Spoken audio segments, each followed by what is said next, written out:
The political compound written in the news becomes somewhat of a noose wrapped around America's necks. Fill it with the car wrecks and the blank checks, blinding the facts of American abuse. People stand tall because the Oval Office is down to cut us down to our knees. Bloodshed for our freedom, then they cover it up with the red, white, and blue condoms. Save us from ourselves? Who's gonna save us from you? It's time for us to stand up. Don'tComply.com. Welcome back to the Don't Comply Show.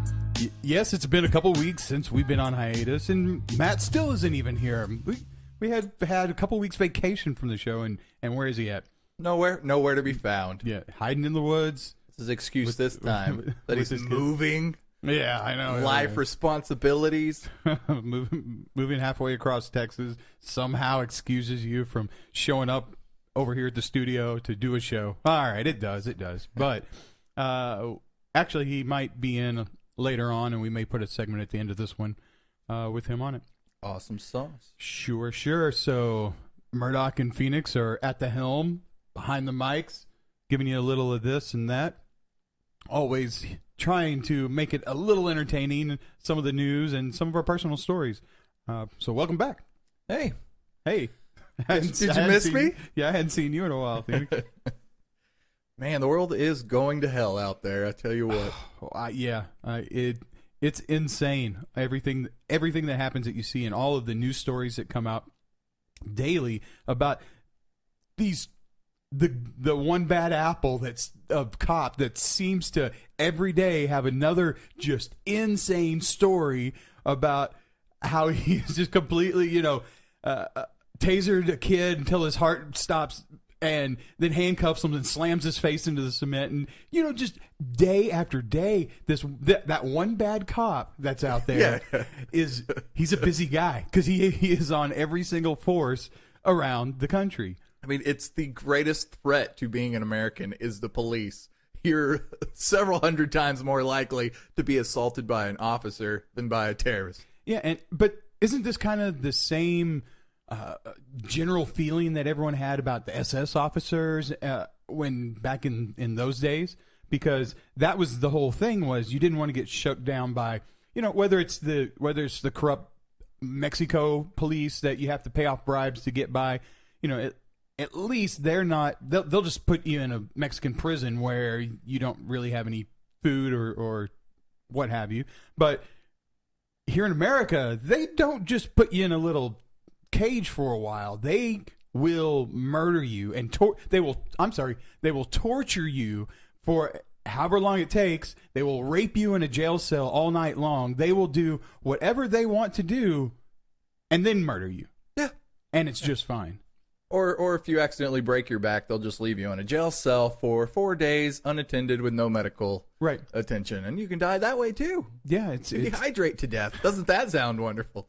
It is unbelievable, the state of this country right now, and to see it just collapse. 100% full-scale mafioso type police state going on. And this is it is third world country. It's laughable status. In 100 years, people are going to look back and be like, oh, those poor people. Right. One of the biggest stories this week, I know Brett Sanders covered it, was the ability of cops now in Oklahoma to steal all the money out of your bank account. Oh, yeah, through card readers. Did you see this? Yes. They have Visa credit card readers now. Mm-hmm. And if they come up to your car and say, hey, I think you're kind of shady. Maybe you're a drug dealer?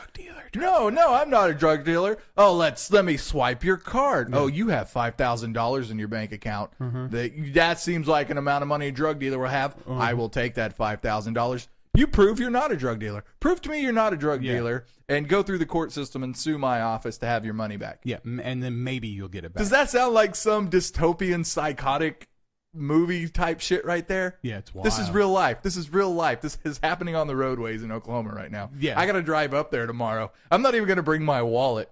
Good thing you cops are dumbasses, and I doubt you can get it from my Apple Pay because I'm not even going to carry a credit card as I drive through Oklahoma tomorrow. Right. I would carry minimal cash. I would do any type of Apple Pay or Android Pay, soft pays on your phone. I would maybe load up a prepaid card with $50-$100 on it.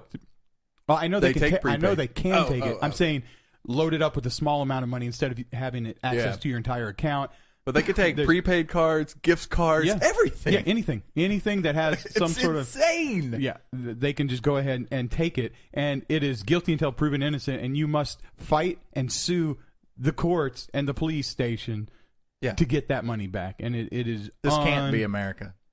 It's not. It's well, and this is the disillusioned youth growing up of all of these years of propaganda in the schools being told.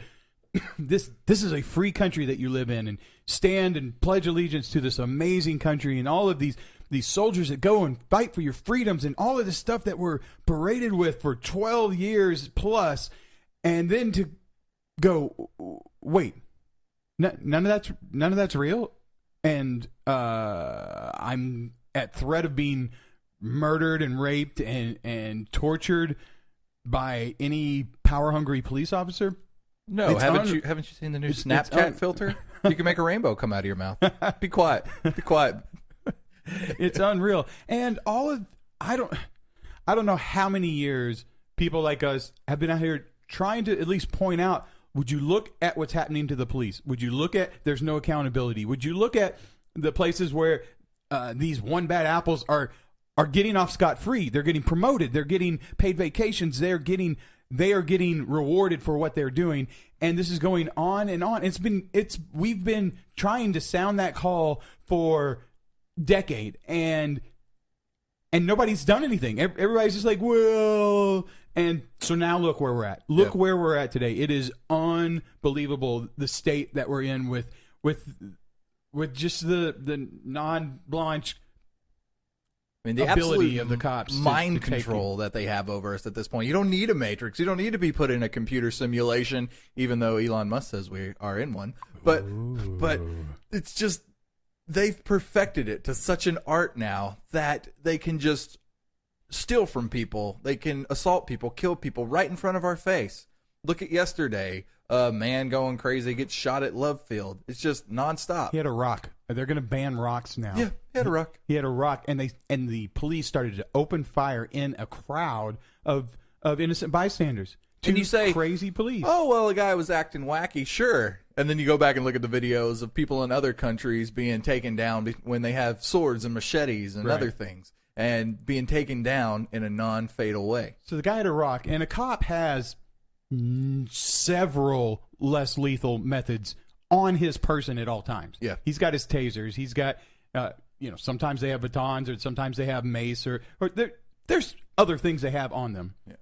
And I mean, he doesn't have balls. If he had balls, he could just tackle the guy and deal with it. Right, yeah. But police don't have any of those. No. And they have the fundraiser the balls. The fact that they pulled out their live fire real weapon at an airport and started shooting was just that. I mean, that tells you where we're at today. He was in fear for his life. Do you have no compassion? He was scared to death, and yet, he was almost going to go into the fetal position and suck his thumb.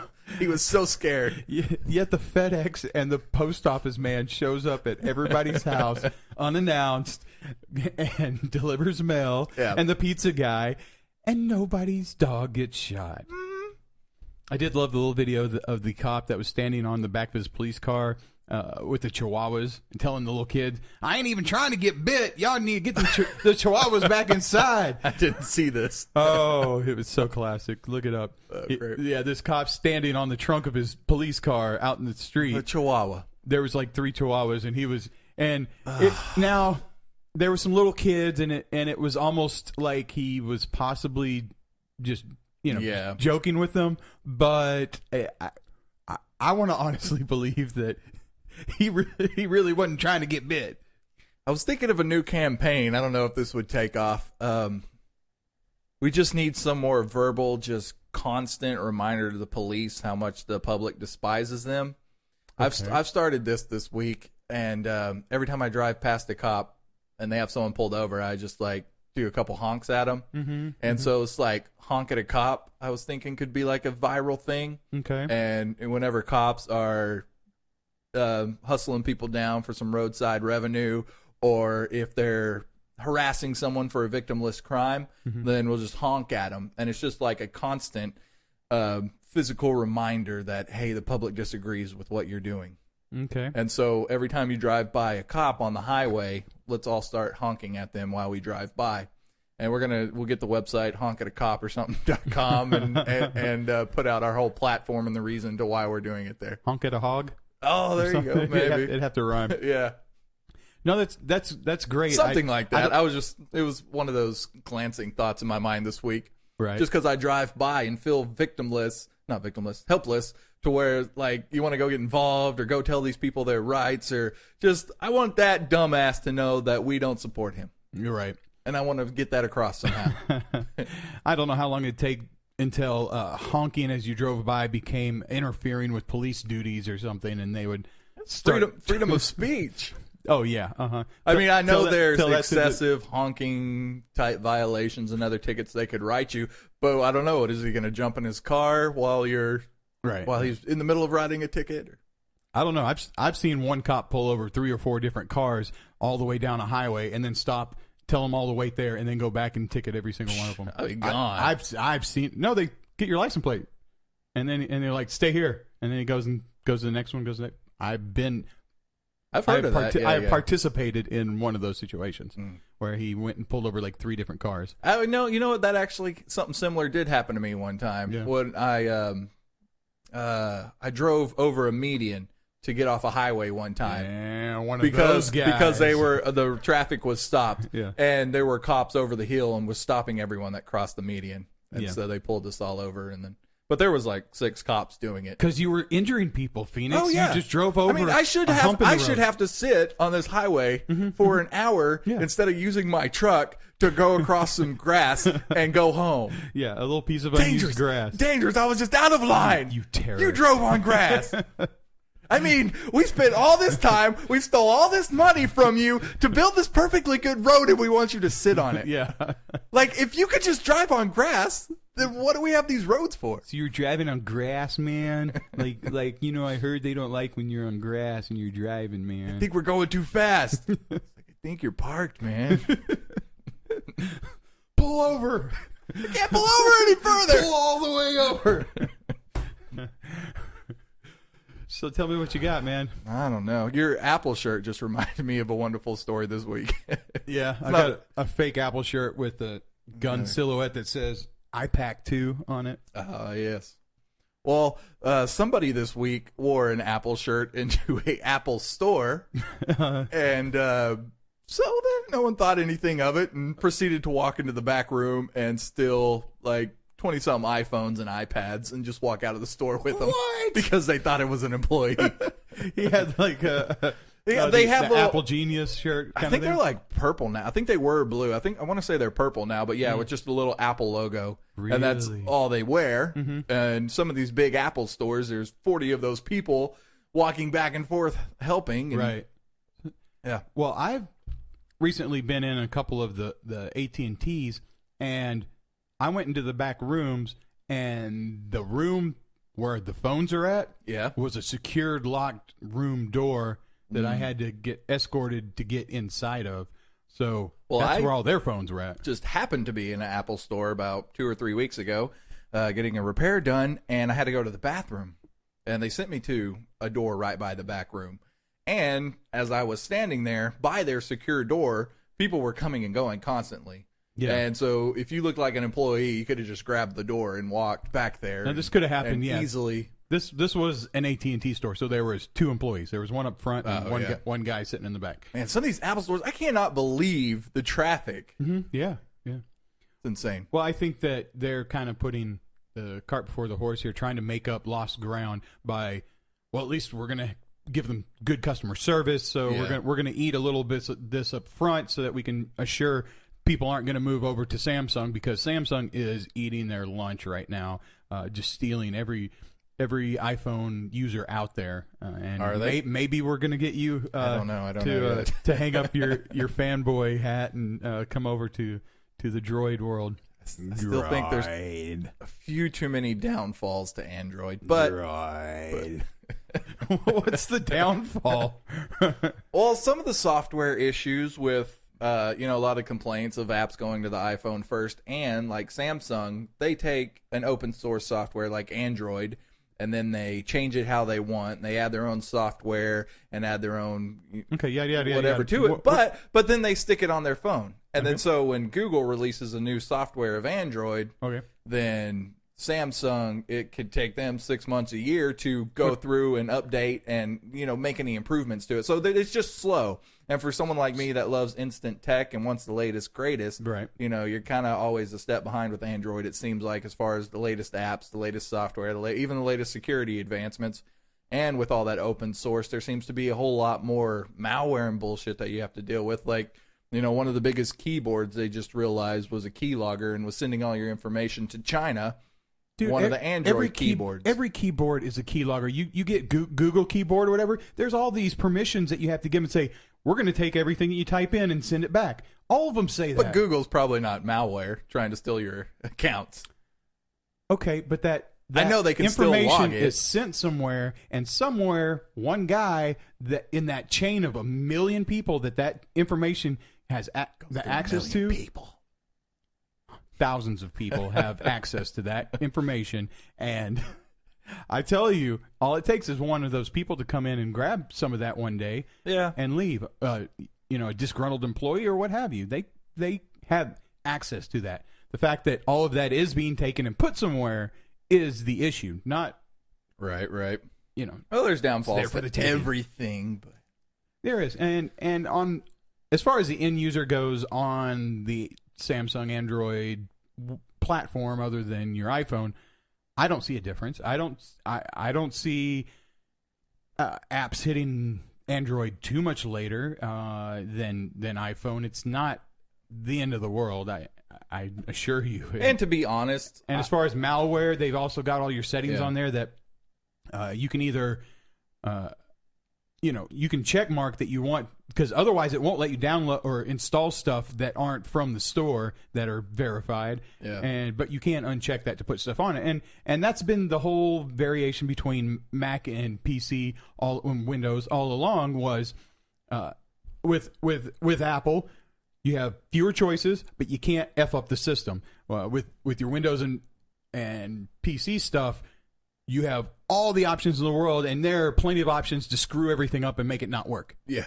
So you can break your shit. You can break it. Apple, no, it's going to work. Whatever thing you click on, whatever option they give you, it will still function with that option on. And those are your two sides. If you want to try to do other stuff, those are your two worlds. And to be honest, the ultimate boil down, I'm happy with the phone.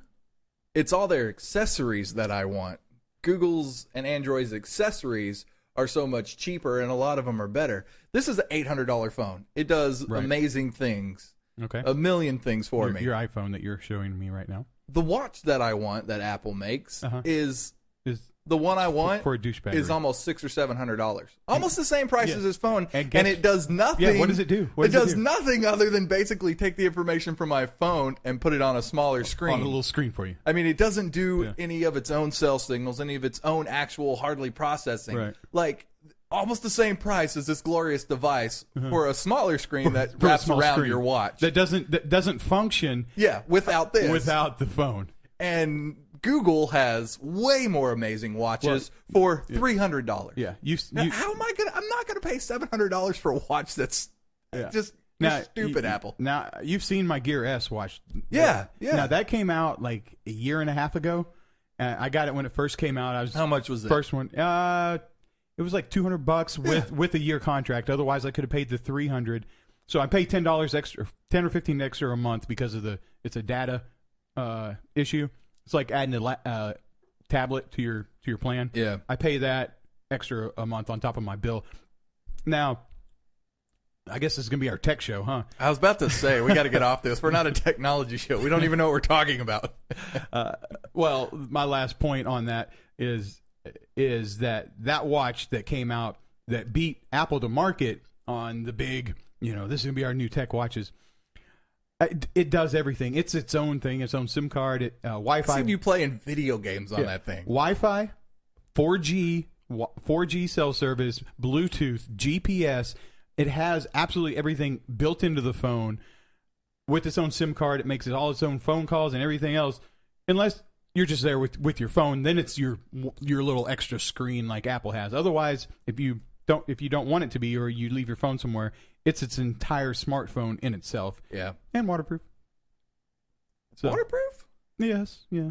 IP67, which is 3 feet for 30 minutes underwater. Yeah. So water parks and showers are cool. Wow. And See, Apple lost in the accessory market. But I need to tell you, so this was a fairly big size watch with a big curved screen, a big rectangle. Mm-hmm. Awesome. I love the screen real estate on it.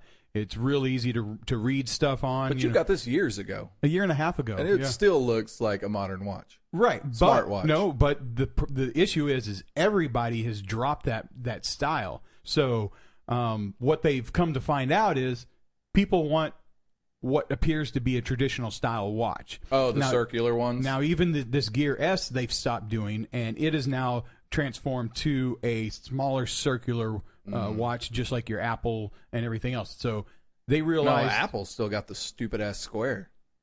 That's another reason I don't like the Apple Watch. I thought it was... Oh, it is square. Yeah, Mm-hmm. yeah, that's true. It's hideous. But it's small. But it's real small. Oh, I don't know. They have two different sizes. Relatively. I don't think I've seen one in real life, other than behind the glass at the Apple store. But it's hard to get a good read on how it would look on your arm. You know. Yeah. So apparently that didn't function well, and everybody, all of the companies are moving over to a traditional looking watch with a leather band and making it look like a normal old school watch. Pretty cool. Well, we will get right back, and we'll stop talking about tech, and we'll talk about what's really important and some news. Stick with us.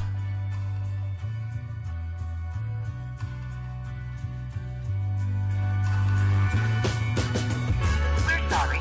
Your call cannot be completed as dialed. Please check your instruction manual or call the business office for assistance. Stay tuned for more Duncan Law Show.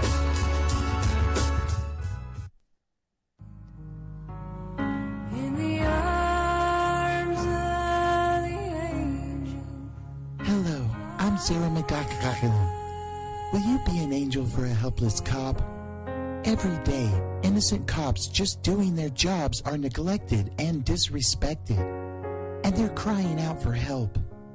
Please call the number on your screen and join Blue Gangs R Us with a monthly gift right now.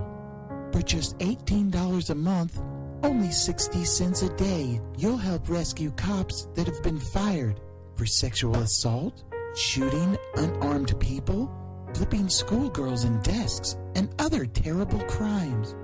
You can provide a good bootlicking, food, and love.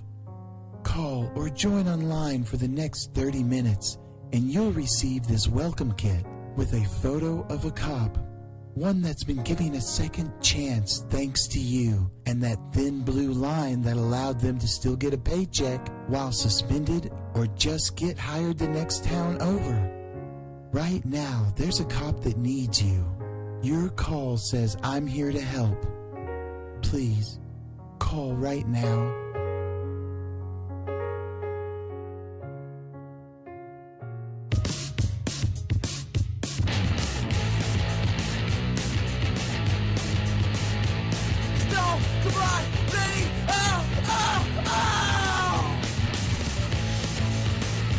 Oh, yeah, boy.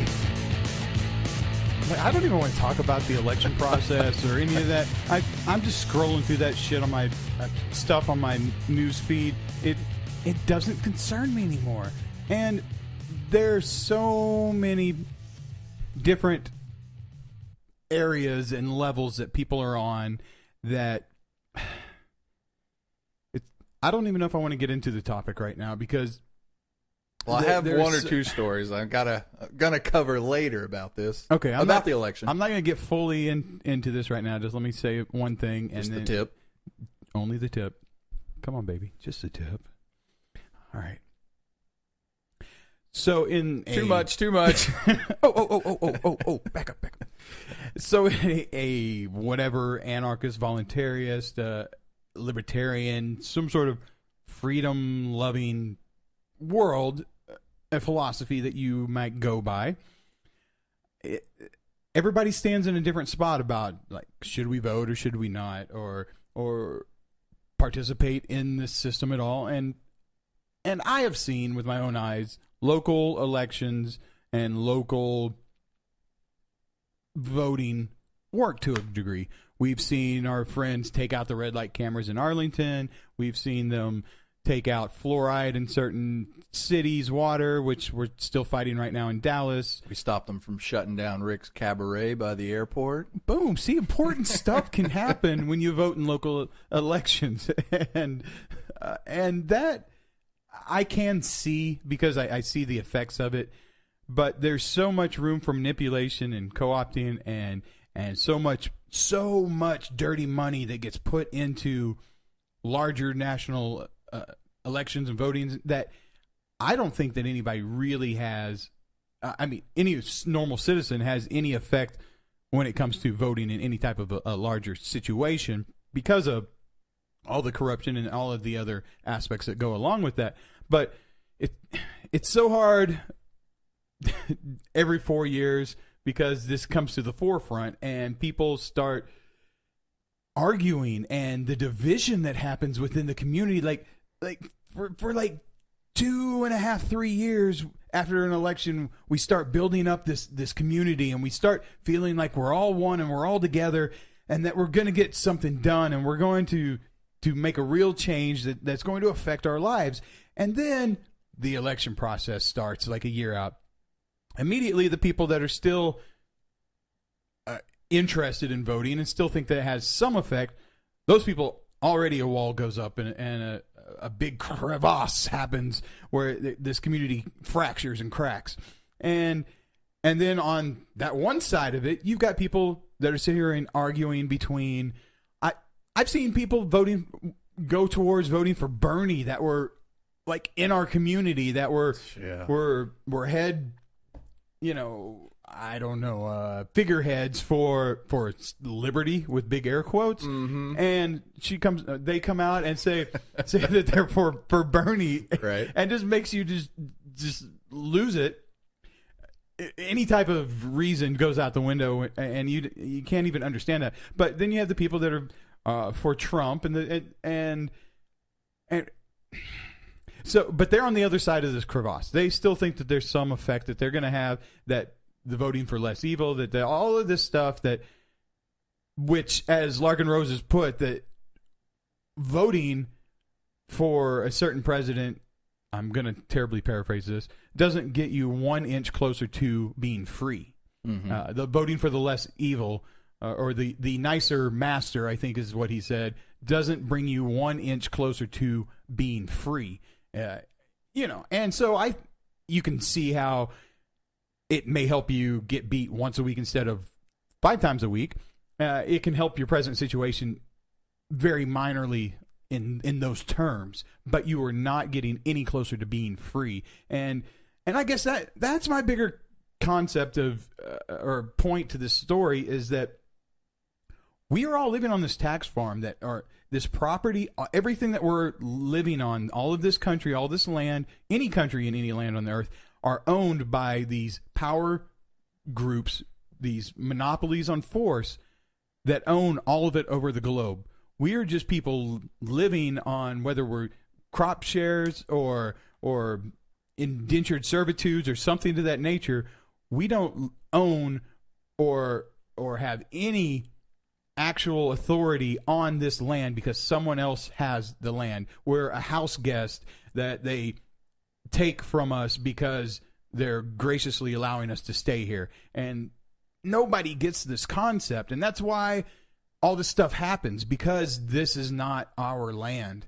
And all of this nationalism and all of the propaganda that they feed and push down your throat from the beginning is to help cover up that fact and to break your brain into a Stockholm syndrome where you think that you are fighting for your land or fighting for your country or for your benefit, and it's not. It's for the controller's benefit. They're the ones that have the complete control over everything. And if I don't like it here, I can move to another tax farm where there's another monopoly on force that does the same thing. And I just hope and wish that eventually, and I can see it getting better and moving towards this, that everyone at least gets on that same realization level and go, oh, that's what this really is. This concept of us living on this earth is that we are on a tax farm and that we're just under the complete thumb of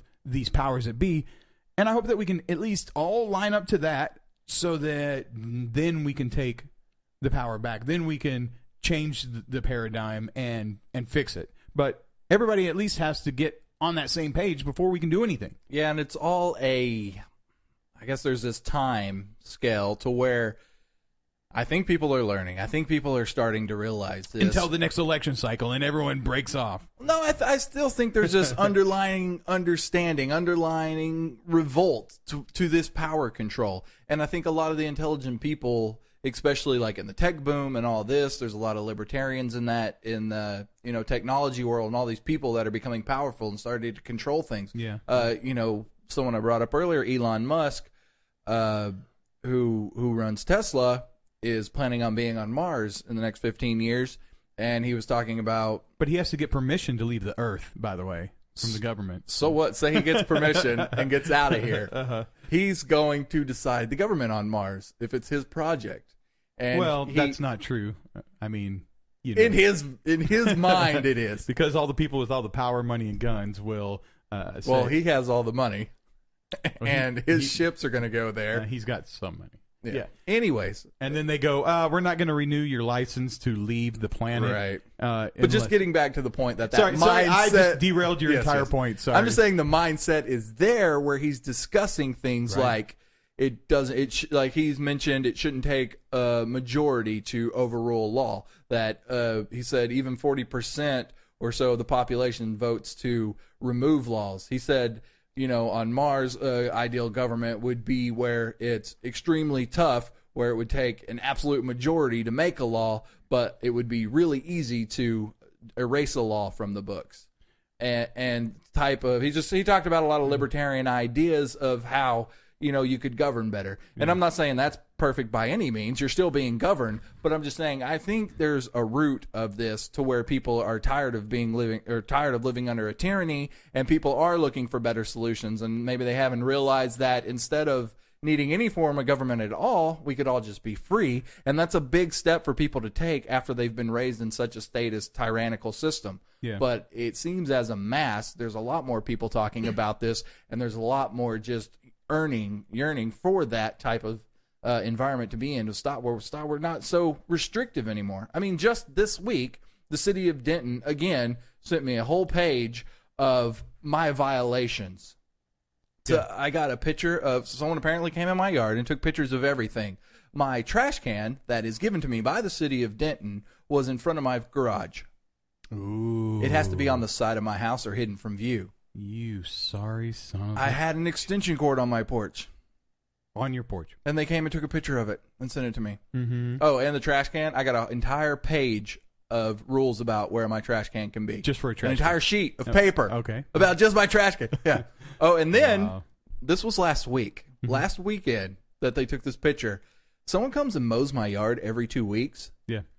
I don't know if anyone's been in Texas, if this code enforcer's been in some other country, Yeah. but it had rained for a week solid. Sure. Yeah. Every single day. People are dying every day in Texas because of the flooding. Right. And the day after it stops raining, someone comes and mows my lawn, but yet I get this picture in the mail saying my yard's too effing long. Like, Your grass is too my tall grass was too tall. during the monsoon. Yes, where you during can't a mow it. flood. Wow. Like, what the F is wrong with these people? I hope I someday see this city enforcer in my front yard with his little ruler going, oh no, this is over 6 inches tall. Right. And I'm just going to kick him in his stupid face. Just knock them clean out. Like, and that's what we're living under. That's what we're living under. Someone coming on my property and bitching at me like they're my mom. Like, get this cord off your porch. And then one of the letters was like, keeping my city beautiful. I'm such a stain on this city because I had a goddamn extension cord on my porch. Mm-hmm. I don't even know what to do with that. Well, and again, what do you do with that? Well, and again, you know, we're living under this complete illusion that is your house and that's your property and all of this. That's a corporation that owns Denton. Yeah. They are a company. that is what they own, and they don't necessarily own it. They're paying rent to the state that pays rent to the federal corporation of the United States, and that's what it is. They own all of that.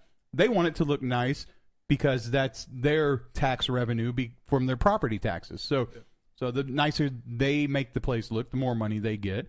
Plus, they can give you all the fines, and it's all about revenue generation, and that's why the whole concept has gone off the rails. And that's why, like with the police and their revenue generating, is they have turned into revenue generating systems where there's no penalty for writing a false ticket to anyone. They don't have to do anything, or don't, their worst case scenario is they get a paid vacation. Yeah. If they do something too wrong. Mm-hmm. So that's why the motivations that you put behind systems and these different arms of the government are what cause it to fail to start with before it even has a chance to get it right. It's already set up to fail, and that's what we're dealing with.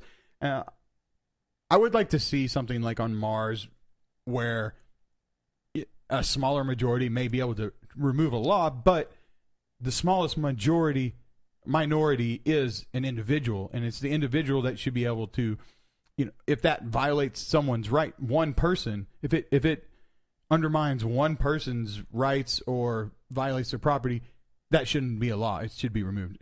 We don't need 40% to tell us that that's wrong. It should be one person, and just the simple concepts of protecting the smallest minority, which is the individual, would fix everything. I mean, not everything. It would fix a great deal of it. Every single law that's out there on the books that violates someone's person or property, the individual should be abolished immediately. So what do you think of this Kokesh running for president thing? He's been pushing that back out there a little bit. Yeah. Well, like I said, the last president you'll ever need. Yeah. Well, we had him on the show last week, and I told him, Yeah. I was like, if that's the true platform, is you're going to abolish the federal government, then me, a person who doesn't vote, that would be the one person I could vote for. Because even though I like a lot of things Trump says, and I think despite all the psychotic liberal rhetoric about him, if you actually go back and watch videos of him from the 70s up till now, I mean, this guy has been consistent for 40 years, despite what they want to actually say. Mm-hmm. He's been on point. He's wanted this for America, and he's been someone that's at least patriotic, and I think is honest about. Let us not get into this patriotic debate right now. Matt and I had it out on Facebook an entire day about patriotism. Oh, I'm not saying it's a good thing. I'm using it as an example of. I don't think he's one of the crazy lizard people that just want to enslave us. Right. Like, I think he's a legitimate person. Okay. But at the end of the day, he wants to impose making America great again as someone who can do tyrannical things and tell us what to do of how to make it great again. So even if he makes things better for 60% of people, he's still using tyranny to do it. He's still the violence using of the state. Yeah, he's still using the state to control us. Yeah. So I don't think he's evil in that sense, and I'm okay with him. But I still can't vote for him because I don't want to vote to be his slave. I don't want to vote for another leader. Yeah. So Kokesh, if he's going in to remove all these aspects of our government and to start disassembling things that don't need to be controlling us, then I could vote for someone like that without feeling that it violates my morals. Yeah, and heck, I think most of the anarchists or libertarians or freedom-geared individuals would do that as well. I don't know. I think a portion of them, again, there's that division of people that are still halfway there, that are not fully down the road, that still have that cognitive dissonance of I don't like this government, but what would we do without the government kind of mindset that, I'm all for freedom, but with no government? And let us not kid ourselves. There would still need to be some sort of, albeit voluntary and voluntarily funded, large security force that is there to keep big mafias, big gangs, and other things from taking over and absolutely and hurting people and just doing what they want. Yeah. Like there would still need to be some sort of organized, universal countrywide system, voluntarily speaking. Because I'm fine funding that. Put a Kickstarter on the internet that says, we are going to be the new American military. Fund us. Everyone in America give us $5 a month. Yeah. And I would pay them that. And the second they started going psychotic, and the second their leader got up and said, hey, we need to take this military force and fly over to the other side of the world and kill a bunch of people living in the desert to make you safe. Yeah. Then we'd all go, no, we're going to stop funding you. Right. Thank you very much. Have a good day. Anyone else want to be our army? Right. And that's how it would work in a free society. Yeah, and you know, immediately, like the day that general said that and all Yeah. the funding stopped, that general would disappear from the company. He would get fired, and they would bring someone else in that wanted to do stuff that would keep them hired. So there's fundamentally nothing wrong with a privatized military complex. Right. Yeah, I don't want people listening out there thinking, oh, it's just going to be this utopian hippie sitting around smoking pot with no guns. There'll be plenty of those. Yeah. And What you up, know, Quinn? And no way to defend themselves if the Bloods or Crips show up Yeah. and want to take over a neighborhood. Like, that is not the situation we're looking for. We're just looking to take out the non-voluntary exchanges between bitching people. at me because I have an extension cord on my porch. Those are the people I want to disappear from society. Now, that's fine if you want to move into a gated community with an HOA and you sign the rule that you're not going to put an extension cord on your front porch when you bought the property. Because I used to hate HOAs, but I kind of like the idea of it now that I could move to a community and know that certain standards are going to be upheld. Like, I don't have to worry about my neighbor parking a 64 Impala on the lawn with no wheels on it. Right. Like, I don't have to worry about that if I live in this area. I can live over here and I can be more free, but then whatever my neighbor does, I have to accept it. Yeah. Those are the trade-offs. Right. And those are decisions you can make as a human being. But if the entire city of Denton has control over every single person's house, then that takes away your freedom. It absolutely does. And when he signed the lease, the actual buying papers for that house, was there all of Denton's little city ordinances list that you had to sign off on and say, Nope. hey, no, there's not. See, that's the difference, because those were unbeknownst to you even being there. You didn't sign on to them voluntarily. They were just something out there in the blue that came about. And it can change at any time. And and They could HOA stuff can change too, even when you sign on. But you sign on with the aspect that they may add more ordinances to do this. And I had an HOA in the last two houses that I owned, and I was fine for that because, like, the last one I kept the house for 5 years.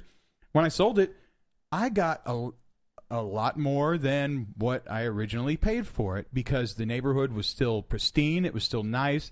It didn't get run down, and I made money on that. That was an investment because of the HOA. I couldn't leave my trash can out all week in the front of the house, and I got a lot of money for the investment. Like, that's the and there was this big HOA thing says all this paperwork. Here's all your regulations. We're going to regulate what your yard looks like and all of this. Sign here, and you're going to pay us $35 a month or whatever it was. Yeah. And that's what it's for, because I got a lot more money at the end of it. I mean, sure, you got to sacrifice. You can't sit in your front yard in your underwear. Yeah. But there's trade-offs. Yeah. Well, back Worth to Adam Kokesh running for president. 2020, I don't think he'll get much traction because it'll be an incumbent year. It'll be either Hillary or Trump. That'll just be a shoe-in again because that's typically how the Well, it's gonna be incumbent class Hillary. works now. Right? Well, I mean, Bilderberg's meeting this week, and they're trying to figure out how to assassinate Donald Trump, I'm sure. But Nah, they're just going to control it like they did the whole media with Hillary and Bernie. yeah. Well, speaking of, I got this great story. Okay. So, Donald Trump puts out a Twitter post and says that basically, Hillary's crooked, her email Do you scandal. think they let him just like willy-nilly half drunk on Friday night tweet whatever he wants? Absolutely. And that's why he's the front runner. Do you think they let Hillary do that? Or Hillary's Bernie? never even seen her Twitter account. ever. She's never seen her twat. Or That too. But no, she's never posted her own Twitter, Facebook post. She Right. probably's never even logged in herself. Yeah. So Trump, slams her on Twitter, and Hillary Clinton responds, "Delete your account." To Donald Trump. Are you blown away? No. The entire media is blown away. Yeah, because she is telling people to delete stuff. Delete your account. Like, there has been 5,000 left-wing stories like, oh my God, Hillary put Trump in his place. Like, she just completely destroyed the conversation. Like, just psychotic. Just psychotic. Wow. Because she said delete your account. Let's read one of the stories. So, but she knows a lot about deleting stuff. So, I mean, let's get to the point here. Very good. What was the one I saw today? She's going to be the next F president. Oh, I'm sorry. I was talking about Hillary, and the email got deleted. Oh, yeah. I saw that one. That was pretty good. 3 words long, the pointed tweet spun itself into Twitter history. It's now at Hillary Clinton's most retweeted tweet ever, according to an email statement from Twitter. It has collected at least 500,000 heart-shaped liked reactions, a function used by Twitter members to indicate with the brand they like. Whoa! Does this dude really have to just go He had to through explain what a Twitter a like was. heart-shaped icon and then what it meant? Yeah. Wow. Because that describes what level of person he's writing the story for. Oh, yeah. Like yeah. what mindset level That's you are true. on. Let me tell you There's what this a kind of Twitter like is. Yeah, it's kind of this heart-shaped thing, and like it means you like it. And like, sorry.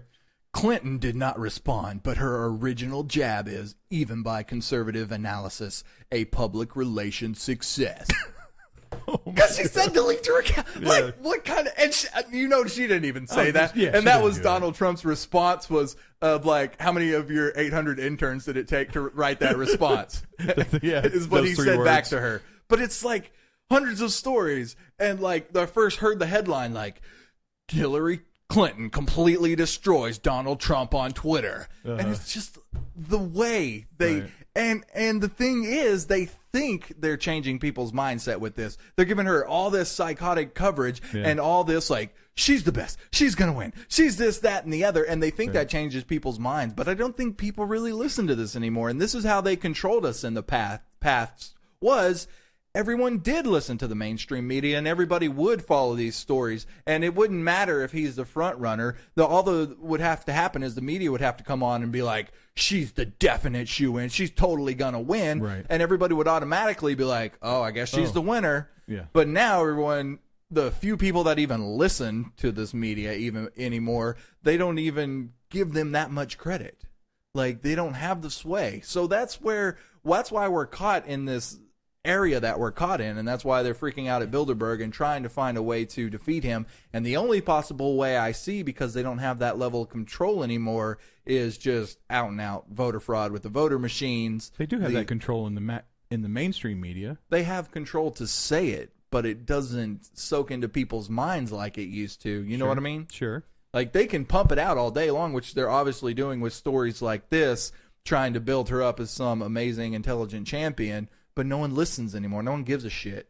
Because like you said, cops can sit there and swipe people's debit card and take thousands of dollars out of their account, and no one pays attention. Right. No one's paying attention to the media at all.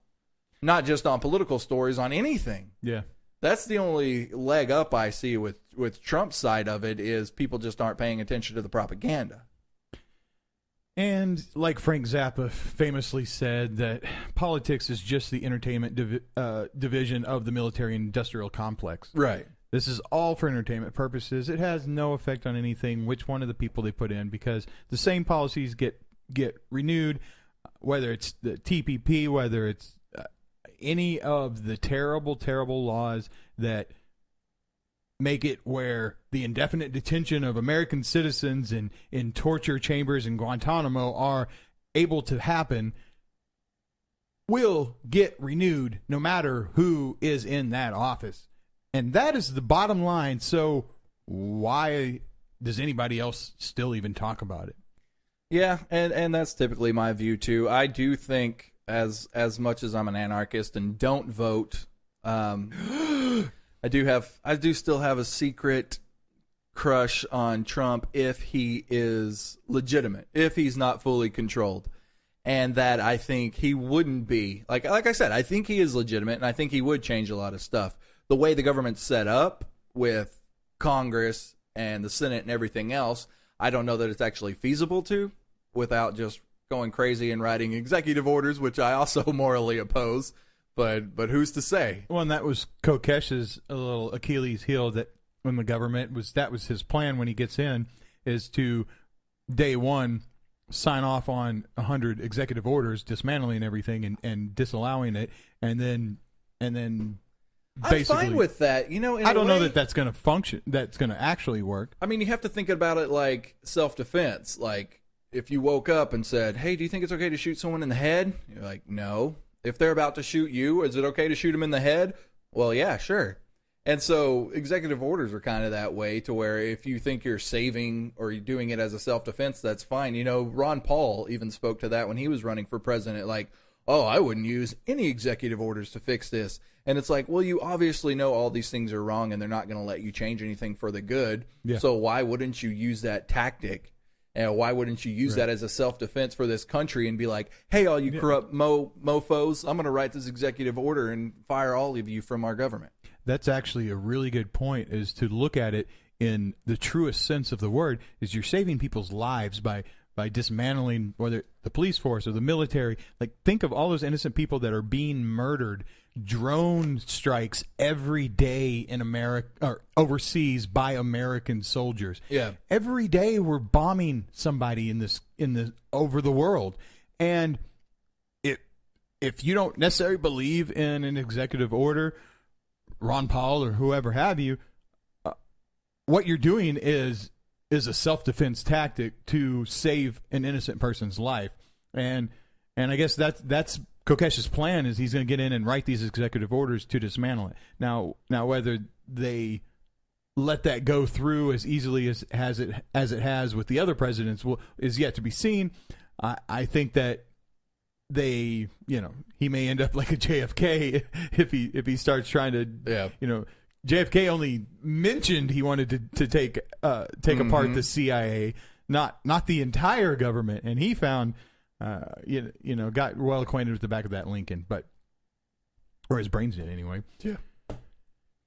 Well, yeah, and that was. And why is that still confidential? All of those files from the assassination at the 30-year mark was supposed to be released and unclassified, and they reclassified all of them. I think it was at the 50-year mark they had to reclassify it. Well, at the 30-year they did. Then they did again. So I'm just trying to understand if it was Oswald shooting this person, what is classified? Yeah. What's the Well, every time something leaks, it gets even more weird. Just like Bush Sr., who originally in his first statement said that Bush Sr., who ran CIA, said that he was in another town and it was tragic, and came out and, released a statement about it.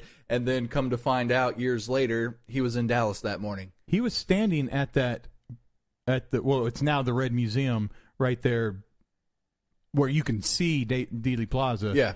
He was standing there's a picture of him on the front steps of that on that day. And then come to find out Ted Cruz's father was there. Yeah. And all these well-connected people were there when they shouldn't have been. Like, we're talking literally 100 yards from the actual shooting location. Yeah. On the day of. Mm-hmm. Yeah. So it was just kind of one of those, everything you the head of the CIA just happened to be there, and he said he wasn't, but the CIA had no involvement in killing this man, and the conspiracy theories pile up, of course. I think they like the conspiracy theories because if they can hide enough at first to get the crazies like us to come up with a theory, it's automatically discredited as a conspiracy theorist philosophy. So, what you got, man? Indeed. We running long over there? Oh my God, yeah. We were gonna do. Oh, there was one other story I wanted to cover. This the whole Gawker thing, where Hulk Hogan sued them for showing naked pictures. Oh, naked pictures. Didn't we cover the Hulk Hogan story? Oh yeah, the porn of him. Yeah. Gawker published a porn video of him, and so he sued him for. Nobody wants to see that. No one wants to see that. But here's the headline of this story. We won't really read the whole story, but it says Gawker's bankruptcy is how a free press dies. Here's the issue. All the press are running to support them and their freedom to speech. Here's the issue with that. No one ever said that freedom of speech didn't come without consequences. Okay. I have freedom of speech to, if my boss's daughter sent me pictures of her at some party or something and they were vulgar and I showed my boss like, hey, look at pictures of your daughter naked. Right. He could fire me for that. And I could be like, that's freedom of speech. That doesn't mean there's not consequences to your actions. Right. Freedom of speech means you don't get arrested for it. So all the media running to their defense saying they have freedom of speech to show whatever they want. Yeah, they do. And they can suffer the consequences of getting sued for showing naked pictures of somebody who didn't want their naked pictures out there. He didn't get them killed. He didn't get them arrested. The government's not coming in arresting these people for doing it. You don't know what freedom of speech is, media? I mean, really? And that's the headline across the board is we're stopping their freedom of speech. You don't know what the hell you're talking about. The journalism should have this definition down pretty clear. But they don't. Yeah. But, if you're going to decide to show vulgar shit like that on your site, there may be consequences. And you know what? There was. That's your problem. You're not the victim here. how did they obtain it again? Supposedly someone sent it to them. Okay. Some back sources claim that it was the wife of the guy that Hulk Hogan was sleeping with. Okay. But it doesn't matter. Right. He wasn't the one that sent it to him. Right. He didn't want it shown. So it was illegally obtained information from someone that was then released. Yeah. Well, whether it was illegally or not, even what I'm saying is even if they had full legality to publish this, they still might suffer consequences. Okay. You know what I'm saying? Right. Right. I mean, I can get on here and start saying psychotic things. A politician could get up and start saying racist things, and he has that right. But he's not going to get elected. He can't not get elected and say, oh, I see, I don't have free speech. Right. Like, no, you do. That's why you didn't get elected, because you chose to use your free speech in a manner that offended everyone else. Yeah, and I think they're just trying to hide behind that because it's a very flashy term to put in a headline. And, I just hate how everyone runs to their defense like they're the victim, though. Right. And all the other journalists have to stand up for them. Well, they think they can just do what they want, and yeah, there are consequences to freedom of speech. It's not completely free. You can tell whatever you want some guy that you think is woman's fat, and you can get punched in the face for it. I don't know. Hey, wait, that's violating the nap, buddy. But yeah, I understand that. I think a lot of it would have to do with the way they obtained the video and if it was legally recorded and how, that chain of ownership as it went down the row as to whether they're actually legally liable for releasing it. yeah. But yeah, I mean, I think they in a free world, that's how it would work. They'd either legally be able to release it or not, and then some sort of dispute resolution organization will clarify that. That would be a good debate we need to have about how slander would work in a free society. Well, and of then- how and if that's the that other- actually affects you to the point that you could claim Or monetary is it damage. real? Yeah, is it real? Yeah, does it exist at all? Does it exist? Like IP, and as much internal conflict as I have with intellectual property and whether that actually even exists, it's the same thing with defamation and your freedom of speech. That whole debate, and I don't know. I mean, if you can, just because you can say something in public and cause someone a loss of profit from their sales, or saying this band sucks or this person is lying, just because you can say that, does that mean they're entitled to that money you made them lose? Yeah. Like, I mean, if you had really had the freedom to say whatever you want, is defamation really if you use that as a tool to put someone out of business or draw up this elaborate scheme and make a website all around that this company is doing something corrupt or this, that, and the other. Right. I mean, and you actually destroy their company using your free speech rights. right? Can you still be held accountable for that in a free society? Should you be liable? That would be an interesting debate So, to play out. Yeah, that's one of those little caveats inside of an anarchist world that still needs to be dealt with, regardless of all exchanges being voluntary. In lieu of not violating the NAP, so to speak, you're not violating their person or property. And if we're actually defaulting to that lowest common denominator of the non-aggression principle and physically violating someone's person or their property, and all else is fair game, who's to say that a large organized, PR battle against someone or some company is not perfectly legit? Yeah. And what could you do about that? And and those are all things that are great to debate and talk about with other anarchists of how things would work in a future society like this.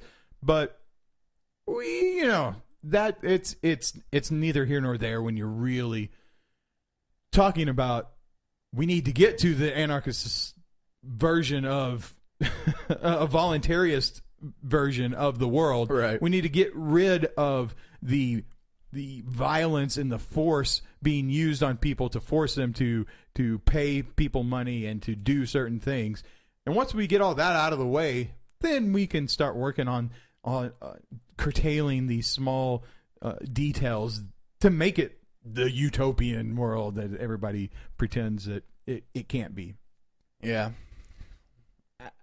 I don't see ever getting to that point working through the political system. Right. And getting back to Adam Kokesh, that's one of the only things is we have too much of a user society. We now have, I think, almost 100 million people not working. So we easily have almost a third of the population that now is solely dependent on the rest of us being taxed, on the rest of us being extorted through police tactics and everything else. So in that type of society, I don't know that we can ever convince 1/3 of the population to give up the easy life of getting all our money taken. Well, you're never going to convince and talk those people into that. That's Right. something that the majority has to go, we're not going to do this anymore, and do it. And every single day, more and more, Oh, sure. there's more of them and less of us. Right. And given a couple more years, the takers are going to be the majority. And those that fund them are going to be the minority. Hello, Venezuela. Exactly. So that's where we will be soon enough. Hey. All right, then.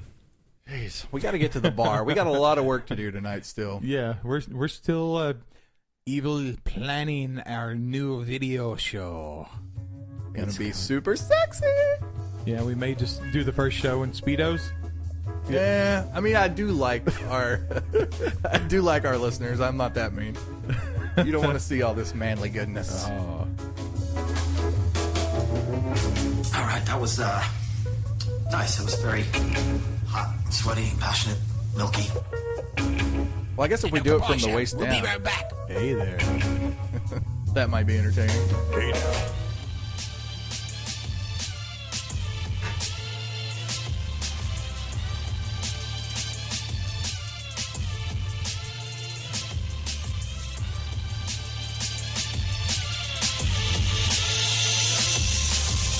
Let me tell you about a phrase I like to say. Taxation is theft. If you don't know it, you're a slave. They'll take every last dollar that you made till you're in your grave. Don't comply, don't comply, don't comply, don't comply.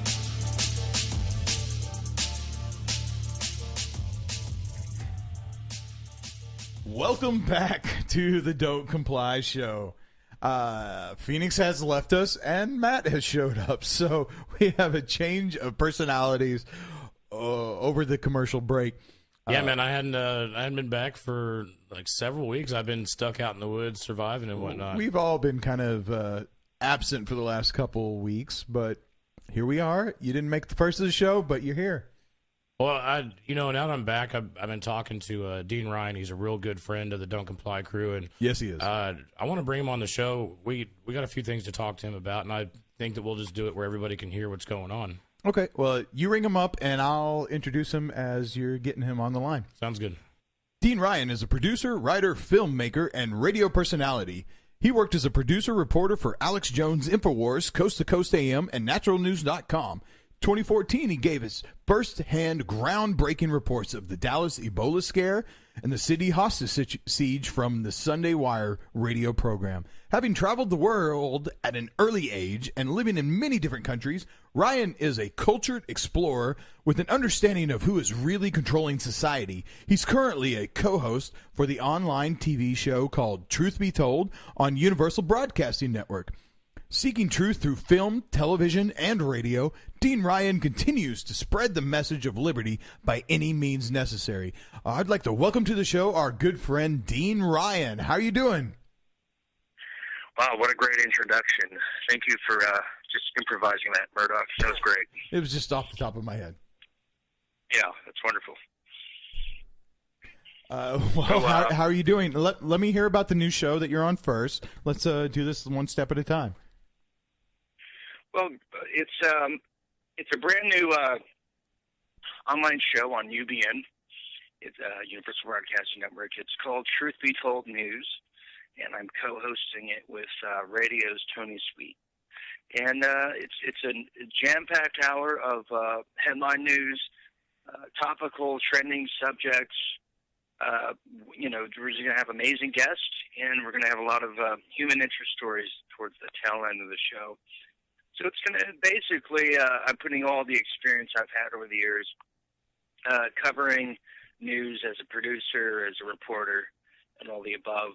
And I'm going to just put all my focus and all my experience into this new show, which I think people are going to love.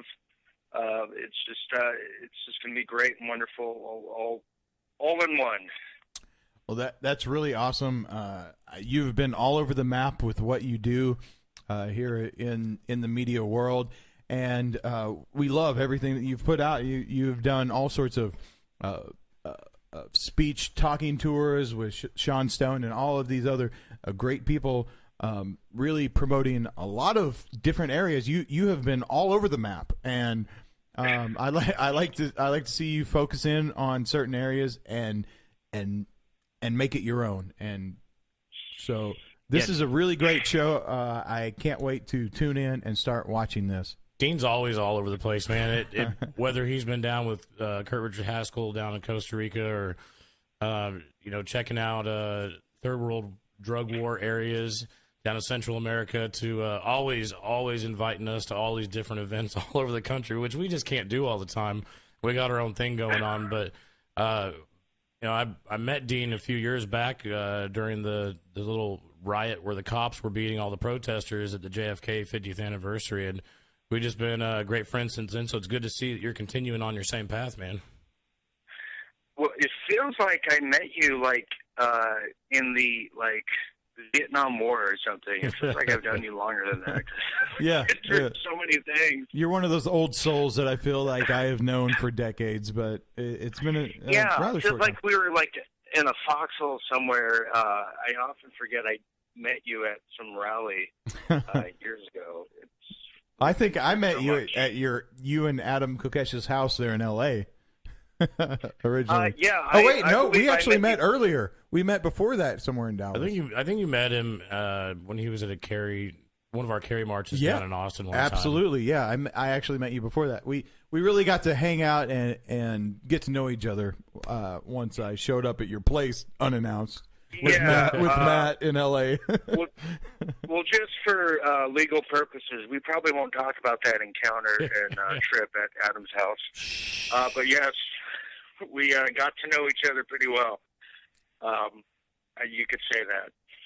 So, Dean, now you're making it sound like it was something a little more than it was. Oh, it was nothing. You came over, we had dinner, then you went home. You're right, it wasn't that much. No couches were ruined. I remember when we were in L.A. and we went to a protest because the police had just shot a mentally handicapped black guy down in the South Central area. And Murdoch and I are running down the street, and Murdoch's getting in the face of cops while they're in their car, talking to them after reading their name badge and talking to them directly by name. And I whisper in Murdoch's ear, I'm like, dude, you're wearing sandals, and we don't have guns. Don't forget, most of our protests, we go out, we're pretty ballsy because we're armed too. We're in L.A. Like, calm down, man.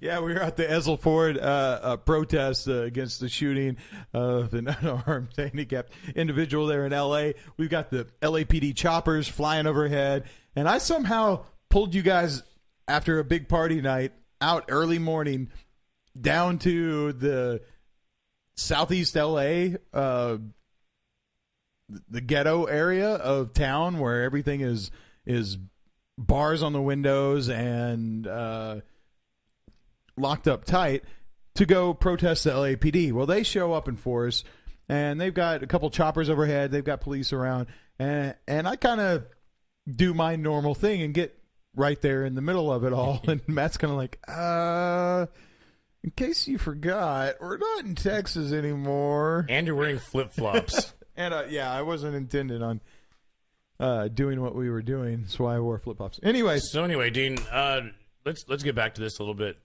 One of the big news stories this weekend is what happened down in Orlando. And, I know you do a lot of speeches, a lot of political talk and talking about things within the alternative media. What do you feel like is going on with that down there this weekend? Well, it's just another. I think Kurt Haskell put it best. These kind of shootings seem to occur like every 90 days, like right on the mark. So it's a little. There's a lot of anomalies. One of the mainstream media outlets was cutting off a witness who was just beginning to say that the exits were being blocked off by other men. So they cut his mic right away, and all these anomalies, and it's. I don't know what we're going to do when the gun-free zones are not stopping these ISIS militants from coming in and shooting everyone. Maybe if we made the signs bigger for the gun-free zones, that might stop them.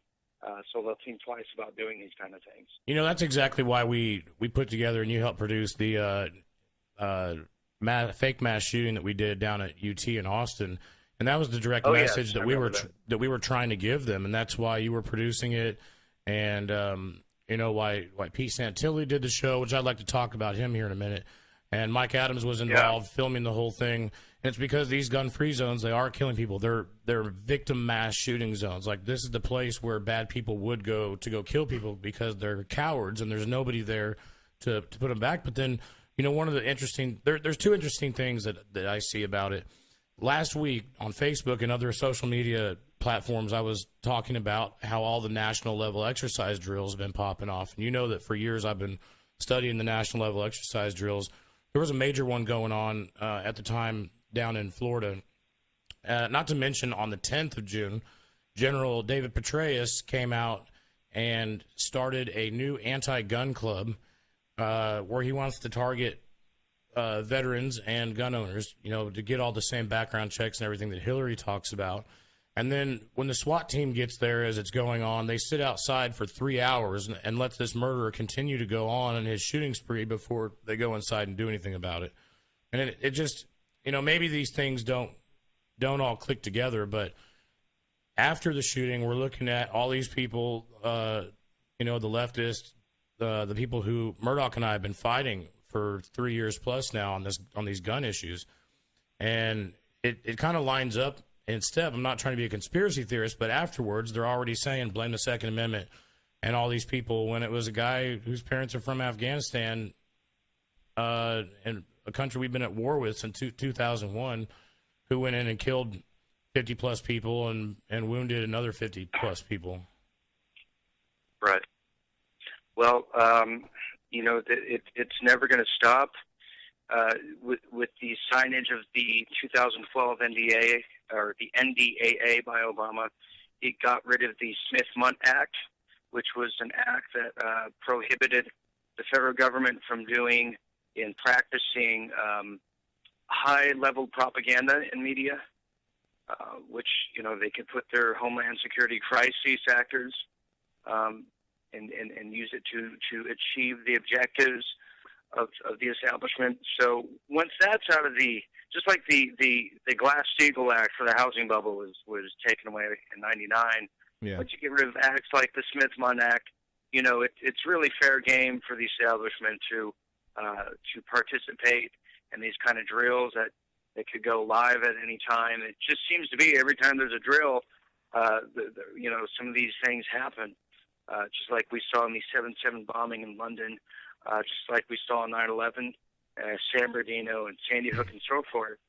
It seems to be the trend, and I understand there's a wing of, you know, our industry that doesn't really want to talk about the false flag implications, and they really want to focus on the message of getting gun-free zones out of the way and focus on strengthening the Second Amendment, and I respect that too.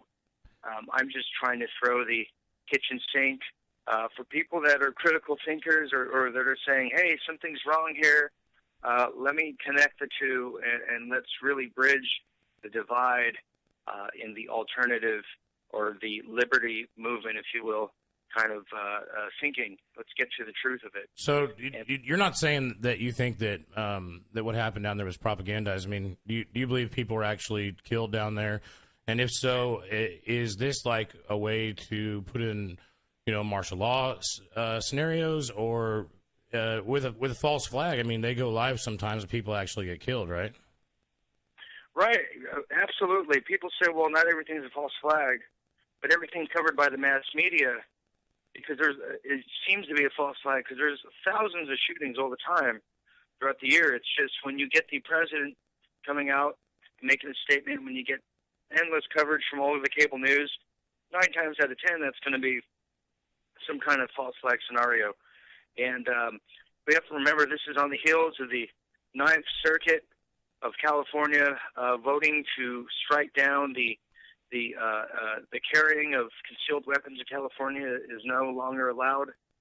So this just happened a few days ago, and that seems to be the domino effect they want to rally the country to have a bad taste for the Second Amendment Right. in their mouth. And So all the way from the West Coast to the East Coast, it went from the Ninth Circuit Court in California saying you didn't have a right, even though the Second Amendment says you do, to conceal, carry, and carry your gun, to bear arms.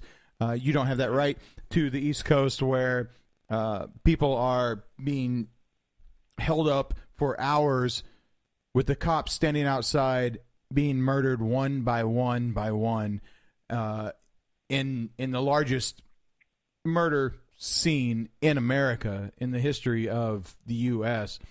And I don't see how every time these stories happen, the one major point is left out of every single story that you hear. It is the fact that there is a big sign on the front door that says no guns allowed. These are killing zones. These signs mean you will be murdered inside. I can't understand how this one common denominator of a gun-free zone is left out of every single story. Why is that? Why is it every single mainstream media seems to gloss over the one common denominator in every mass shooting in America? Oh, yeah. How does that happen? Because it's the one thing that is causing it. They are leaving it out of the story because it is the cause. If you didn't have a gun-free zone and other people were able to shoot back, this would not be a mass shooting of this magnitude. Well, in my mind, excuse me, in my mind, you know, the rhetoric right now coming down from the UN is to have the Small Arms Treaty come through. We know Kerry and the Obama administration tried to sign it, even though it wasn't ratified through our Senate process that goes through the treaty process. But they have an objective to disarm the American people. Now, whether they're going into an American Union or a North American Union or even this New World Order system, they have to break down the sovereignty and the inalienable rights of the American people. In doing so, would be coming after our gun rights. That's one of our biggest strengths, and we've proven that just over the last 3 years and all the stuff that we've done, including this fake mass shooting. And we brought Dean and Pete Santilli and all these other people into our plans for the fake mass shooting. And Dean didn't really know exactly what it was because we had secret plans to ditch the cops and the media and everybody. And we just told him, be prepared for the surprise and produce it that way. And like they did a great job for us on the internet stuff, which kind of brings me to my second point. I know you kind of still keep in contact with Pete Santilli's people, Dean.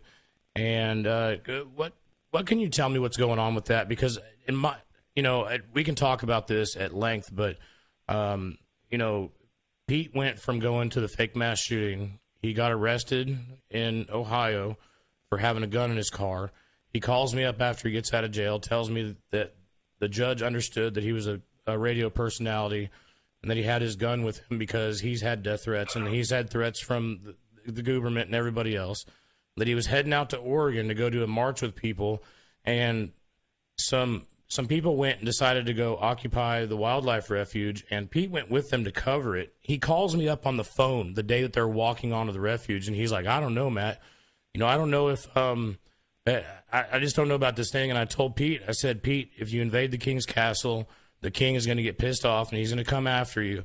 And Pete told me right there on the phone, well, I'm not staying here, and I'm not going in the building, so I'm going to go get me a hotel room, and I'm just going to report on it like I do. And, that I know enough background about what happened out there to know that Pete was there to cover what was going on, and he was going after the judges and the people who were tied in with the BLM. The reason Lavoie was killed, the sheriff has come out and said they did it in a certain area where there was no cell phone service, and they didn't want him to get to the next county because the next county did not like the UN.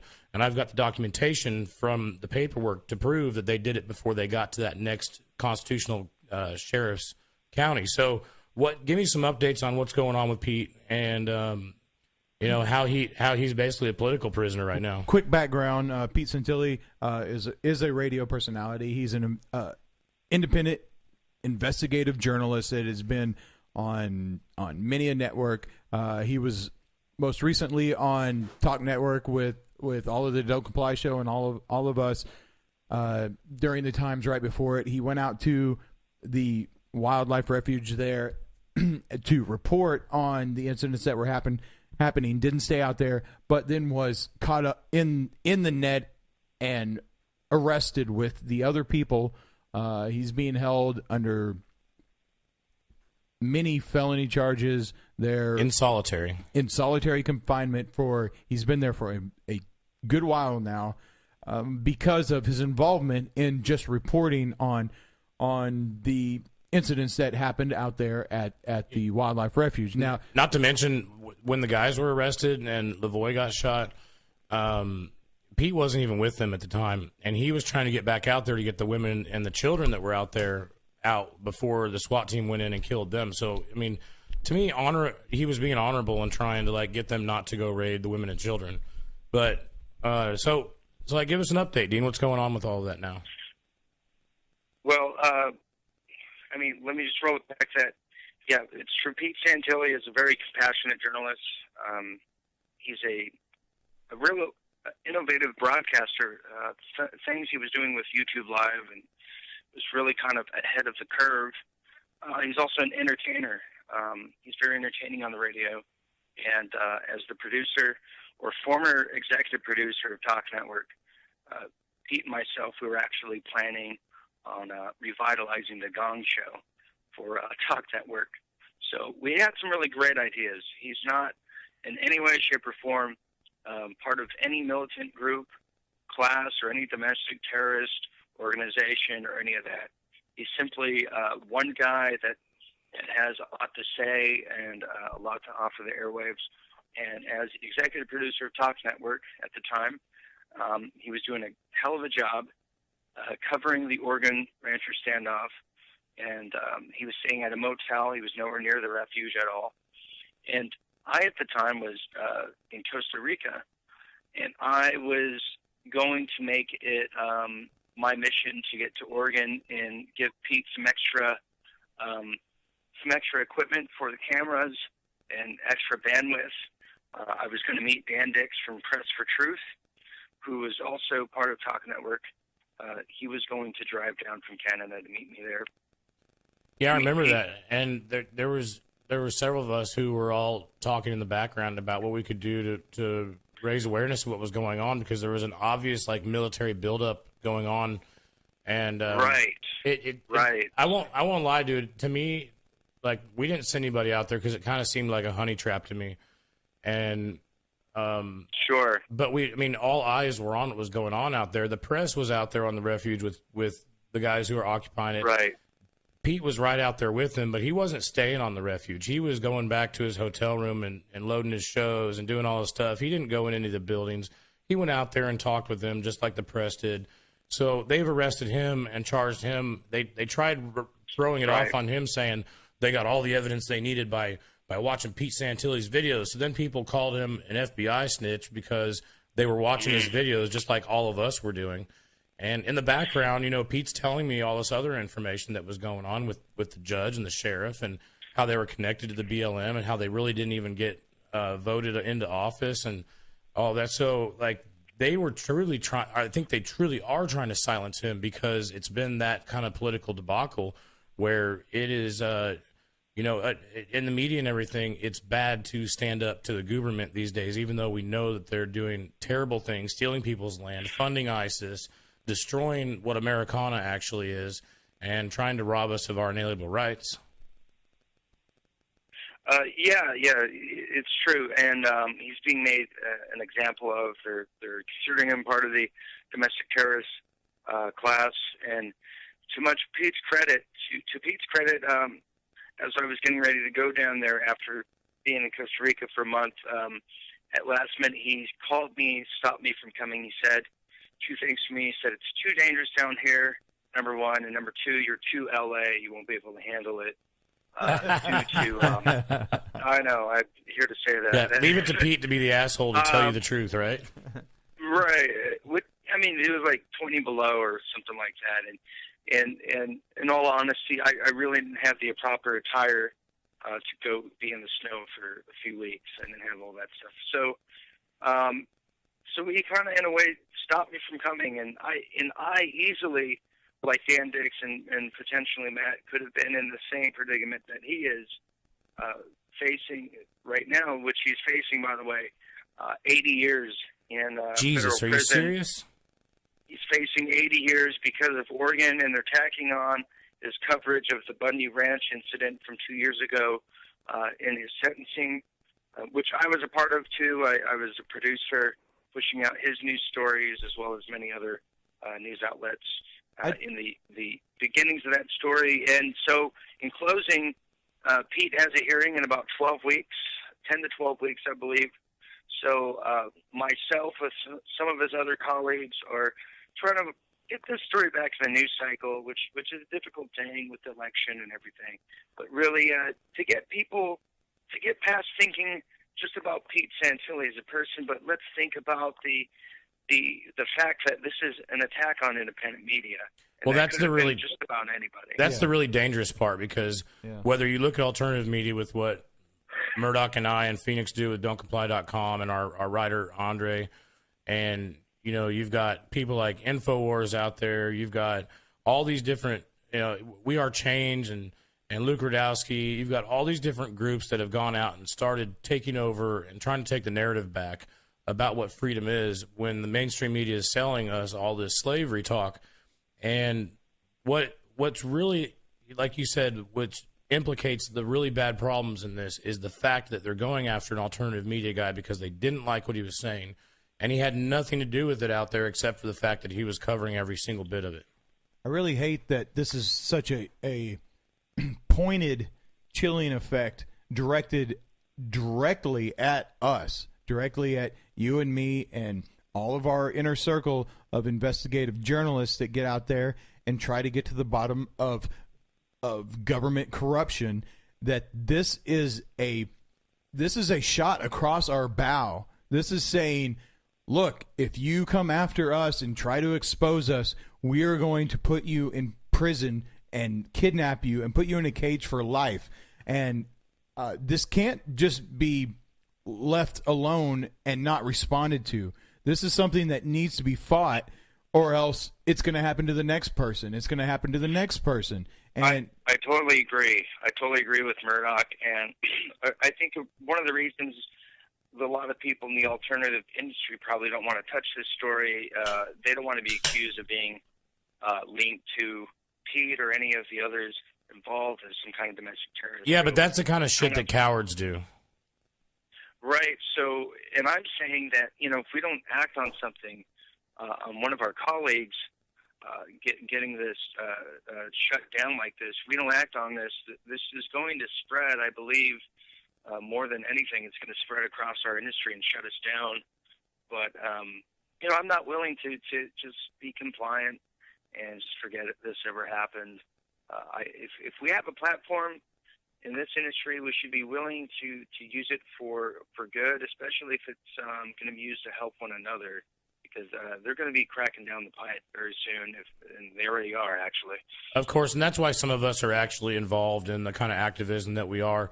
Murdoch and I both work every day, 40-hour-a-week jobs, and we fund our own selves by our own hard work and sweat, and then we do the Don't Comply stuff as our hobby. Like, it's more than a hobby, it's our lifestyle, but we do that with all of our extra time. So basically, we're working 2 jobs all the time, and you're damn straight we're not going to back down off of this. When we were involved with them, from the fake mass shooting down to that, I really don't know any of the other occupiers that were out there. We talked to a few of them on our show, but I really think that what's going down with Pete is the same things we're seeing on social media and other things, where they're squashing the First Amendment and the right of the people to tell their story. And the thing is Pete was there as an observer and saw everything going down. And so what they're doing, they're really silencing his free speech by keeping him locked away in a cage where nobody can talk to him, and he doesn't have any interactions even with other prisoners. Yeah, it's really saddening to see that. I can't even imagine being in solitary confinement. Like, he's so dangerous. You know what I mean? It's just crazy. I mean, not even O.J. Simpson is in solitary confinement. So it's just asinine to me to think that this is happening to somebody that did a lot of good work. You can make a case that he was a little too provocative in some of the colorful language, but then again, many people can make that case against me. It just depends on what's popular at the time. So we will see what transpires as I start pushing this story back into the news cycle, especially in the alternative universe. So it'll be very interesting to see. And these are some of the things that I'm going to be bringing up on my show, Truth Be Told News. And, not to push myself back in the news cycle here, but it's having a platform again, coming out of radio retirement, to talk about these things is so important. And I think that we have to spread this message far, wide, and in between. No, I thank you very much for bringing it up again and pushing this issue with Santilli and what the state is doing to suppress all the independent media that's out there that is trying to get to the bottom and expose the corruption within the state. And thank you so much for helping push this story back out. We wish you the best of luck in your new show, and I can't wait to tune in and listen. Hey, Dean, I'll tell you right now, let me know what you're going to be doing by trying to raise awareness with Pete here in the near future, and with the alternative media and the implications of that. I'll stand there with you, brother, if nobody else is going to. Hear, hear. Well, I can't wait to stand together. Just don't stand too close. And no, absolutely. We're going to stand together like like two giant soldiers in the battlefield, just like we did 3 years ago in Dallas when it was raining on us, and all kinds of hooligan situations were happening. I look forward to the future here, and also look forward to having both of you guys on my show. So I look forward to the future. Yeah, do you want to drop any names or websites or anything where people can find your stuff? Sure. Well, starting June 20th, my show is going to debut. You go to truthbetoldwebtv.com. That's truthbetoldwebtv.com, and it's about an hour show. And then if people want to follow what I'm doing, because I'm doing a lot of things, I'm going to be on the lecture circuit again, and also should be returning to Australia for a lecture circuit this fall. So people could follow me on Twitter, The Real Dean Ryan. And then I always post all my updates on what I'm doing or what film I'm involved in, all kinds of stuff. So there's just so much going on. So that's usually where you can find me. Oh, that's Good. amazing. Good thing, man. It's good talking to you, and I hope you have a great week, and best of luck with your new show. And again, let us know what's going on in the future, and that way maybe we can bring the light on the situation and bring some more truth for everybody to see. All right. Thanks for having me on. Talk to you guys later. All right, have a good day. And stay tuned, everybody. We'll be back in after this break with Matt and myself, and we'll talk a little bit about this and that and finish out the show. So stay tuned.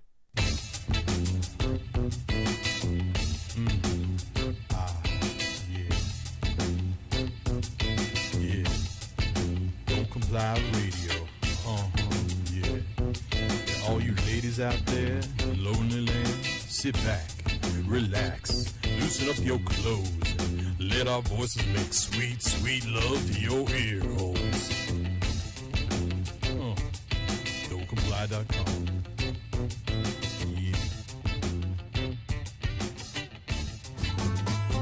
Do you like women a little on the trashy side?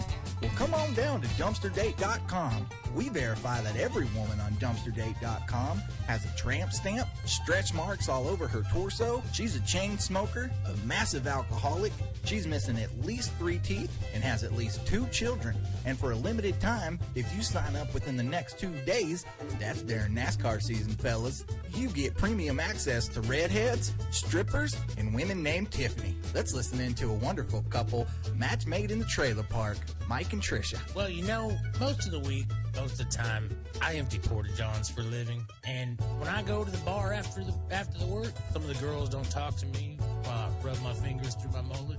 I go to DumpsterDate.com. Well, ever since I met him, we've just been having a blast, and he takes me around in his Camaro up and down the gravel road right there in the trailer park, and everybody just looks and talks. And, I mean, I've known him for a while because he's my cousin, but DumpsterDate.com is really where we fell in love. Hey, bitch, you want to go cow tipping? Yes, sir. Yeah. So jump on your neighbor's Wi-Fi, come on over to DumpsterDate.com, and we'll have you mudding in no time. Yeah. Oh, my God. Welcome back from the break. That's got to be one of my favorite commercials that we do, man. How drunk were we when we made that? Oh, I don't know. I remember doing it. You do? Oh, Hey, that's better. Hey, let's go count it, baby. I don't even remember recording that one. So Well, it's funny. It makes me think of something that my brother sent to me a little while ago. Okay. TrumpSingles.com, making dating great again. What? Yeah. Oh my God, no. I know. When you think about it, that's almost like DumpsterDate.com, isn't it? That is very similar because you're gonna get the same quality. You're gonna get the absolute same quality of person off of there. Oh man. Now I remember, Alex Jones did his little freedom dating, website for a little while, and we have some good friends that actually met on there and are an amazing couple, and I couldn't be happier for them. They're great people. I don't know. I don't guess I see a couple like them coming out of TrumpDating.com, No. making dating great again, because well, I mean, they are a really special couple to us. They're good friends of ours. He actually, without mentioning his name because he's about to get done with it, but we encourage jury nullification stuff all the time. He's really big into that. He went and got on a jury, and because he played his cards right, he became the foreman of the grand jury. I think that was kind of random picked by the judge. But I think that he just played his cards right, and he's been in there like setting people free that didn't violate other people's rights, and he's been going after like child rapists and thieves like they should on the grand jury. Kick out the ones where there was no victim, victims, no crime. No victim, no crime, and that's the kind of things that we love being involved with. We encourage him constantly. We want to make sure that things are actually being upheld the right way. Yeah. No victim, no crime. Look up Victimless Crime Spree, Derek J. Freeman video. It's really awesome. Side note. So TrumpDate.com was was the big story here because that's. But I thought you might have a little bit more to say about it. All I got to say besides that is, speaking of the whole "Make America Great Again," is the theme that one of my previously most favorite bands, Rage Against the Machine, came out with on their "Make America Rage Again" tour, and this time they're just Prophets of Rage, and they don't have Zach De La Rocha on their cue as lead singer, which I've seen the band members of Rage do other stuff, like with Audio Slave, and I love Chris Cornell from Soundgarden. Like, not the same. It's not the same. It is not the intensity and that drive that Rage had. Like, when I went and saw them on their Battle of LA tour, and the whole Fraternal Order of Police showed up to protest the Rage concert, and we're standing outside waiting to get inside, lined up face to face on opposite sides of the street with the entire Fraternal Order of Police from Nashville's police department, standing there face to face for hours waiting to go inside the concert. That was some pivotal moments where we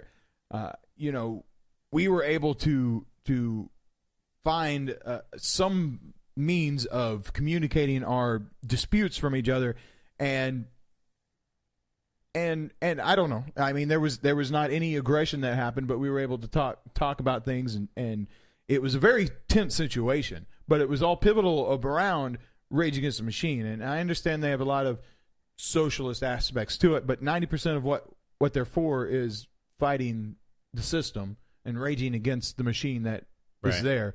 Unless it's their machine, and then they think that you should be forcefully made to pay into their social system, blah, blah, blah, blah. Anyway, the band is amazing regardless of the message beyond that. Like, just the basic concepts that they had were amazing. I love seeing the shows, and I wish they were still around. Apparently, they had some falling out with Zach, and that's not going to happen anymore. And so now they've got Cypress Hill and other people fronting the Rage band, and it's not the same. Yeah, I don't think it is. I don't know, man. I know you get a lot more into music and stuff than I do. Well, because I used to be you used to player. Yeah, I used to be a player. I used to be a player. You're a musician. You still play your guitar. You used to do it in public for people. And I used to do it professionally. Yeah, I got paid to do it. 3-4 nights a week, and that's how I paid my rent. Then you decided to grow up and get an adult job. Yeah, I decided to become an adult. My brother works professionally in the music business, and we've had him on the show a month or two back. Because there's some things you can't do while you play in a band full time.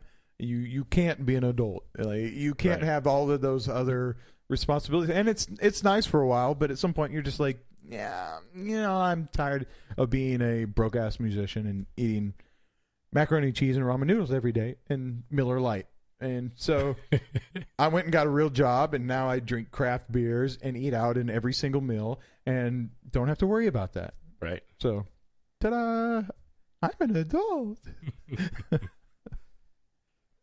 Well, yeah. Okay.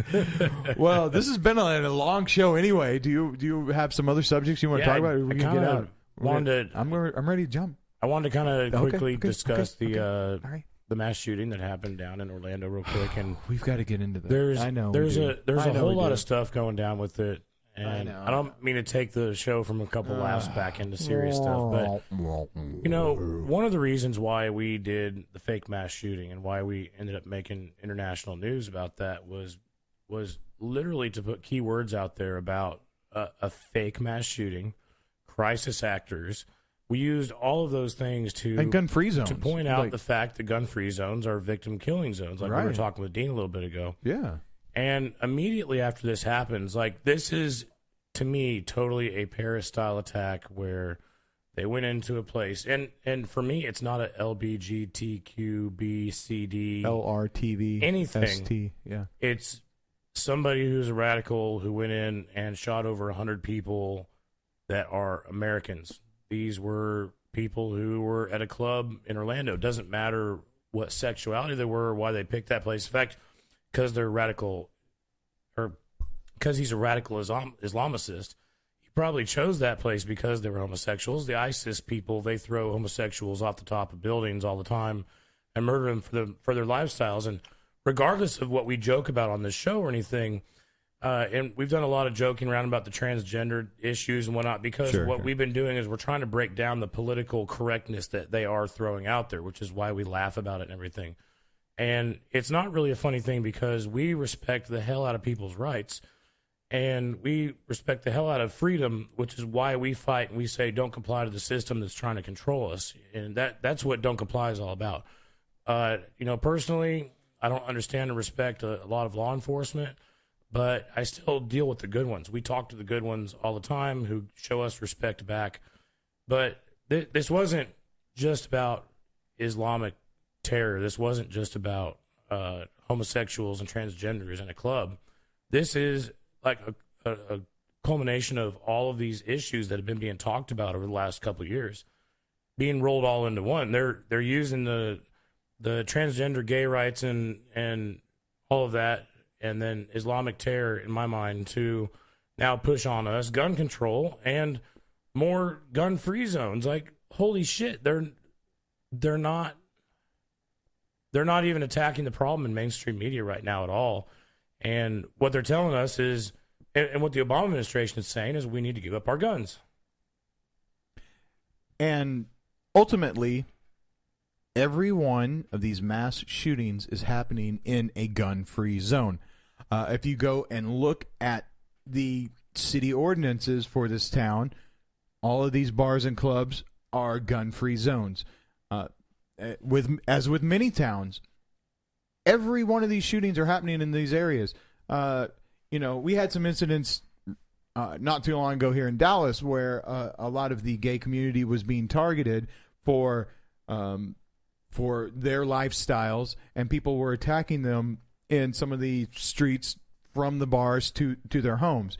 And what we're seeing is a premeditated thought process of people saying, okay, when are these people that I don't necessarily approve of their lifestyle and want to hurt, when are they most vulnerable? Well, they're not allowed to carry any type of weapon at these clubs or at a bar or at some place down on the club street there in town. I'm going to target them at that moment because they're going to be unarmed and the easiest sitting duck for me to take out. This is not just a random, I'm just going to find where there's a group of people that I don't like and shoot them.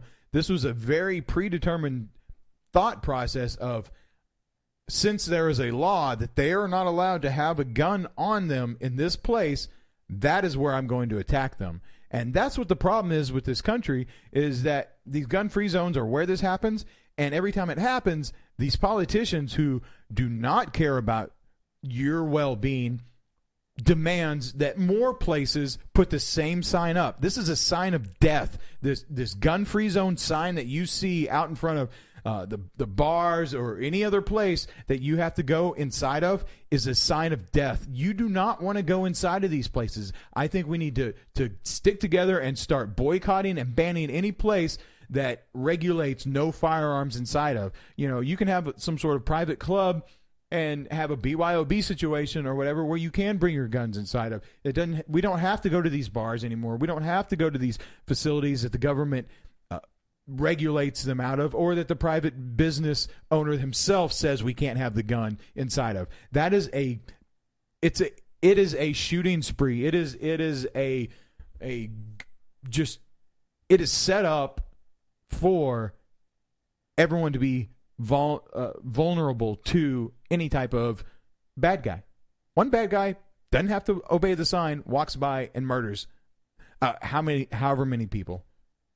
Yeah, man. And dude, I'm heterosexual as sin. Like, I won't deny I love the ladies. I think females smell amazing. My God. But I don't personally understand homosexuality, but that's just not who I am. But what I do understand is that the LGBTQ whatever movement is going on, the liberal side of things, I'm on the verge of voluntarism. I'm a conservative libertarian. Yeah. We still hadn't quite won you all the way over yet, Well, but that's okay. I mean, in a weird way, I do. Some aspects. We were debating online this week about patriotism and stuff, and yeah. without getting too in depth of that, my idea of American patriotism is back in the Bill of Rights and giving people the right to do what they want to, which is on the voluntarist side of things. Yeah. And what just is driving me nuts right now is that the real hardcore libtards that are trying to take over the narrative and have been for a few years are using the LGBT community, the Muslims and the refugees and all these things to be politically correct. And so a lot of those people are standing on the side of these things with one another, right?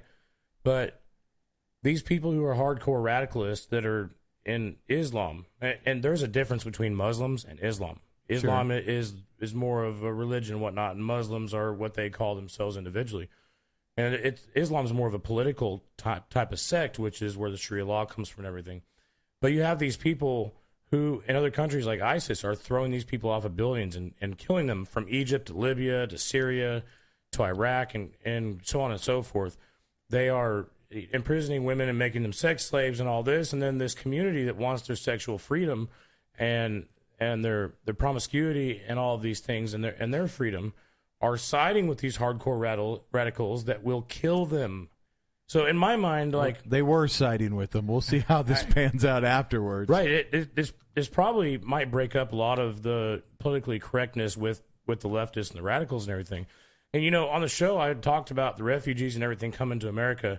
There's no way that they're being identified. There's no way that and I believe in a free humanity, and we've discussed immigration, open borders many times. You and I have different beliefs on that stuff. But this is what I've been more worried about, where we are in a situation of World War III, and we've been in war for 15 years with, countries like Afghanistan, Iraq, and Libya, Syria, Egypt, hell, all these different places. And my big wonder about all of that, and what I was worried about is they're just like bussing these people in. They're flying them in from all over the place. There's no way of vetting them. And I'm going, hold on, guys. I've said this on the show before. We're in the middle of World War III right now. I have been since 9/11. And we've been bombing these people's countries, and you're just going to come over here. Now, the libtards are saying, oh, yeah, we've been bombing their countries, and they're refugees. Well, the thing is not just taking these people in, because you offer yourself up for an attack for people who are hiding within the refugee communities. And now you're having these same people who have been trying to defend them and give them a place come in and attack people who are normally on the left side in the LGBT community, or even there's a lot of libertarians that are in that community also. So we need to get rid of this bullshit system of where everybody is offended by everything. And so they're teaming up with people who want to kill you. They want to kill you. So I'm going to make a call out right now. We are some of the guys that started the open carry movement. I mean, you alone, Murdoch, are one of the main guys that started the open carry movement down here in Texas. It has gone historical, national, international, the stories that we've done. And even though I came out and just said I'm more on the conservative side, I don't understand homosexuality. You know what I do understand? I understand people's rights.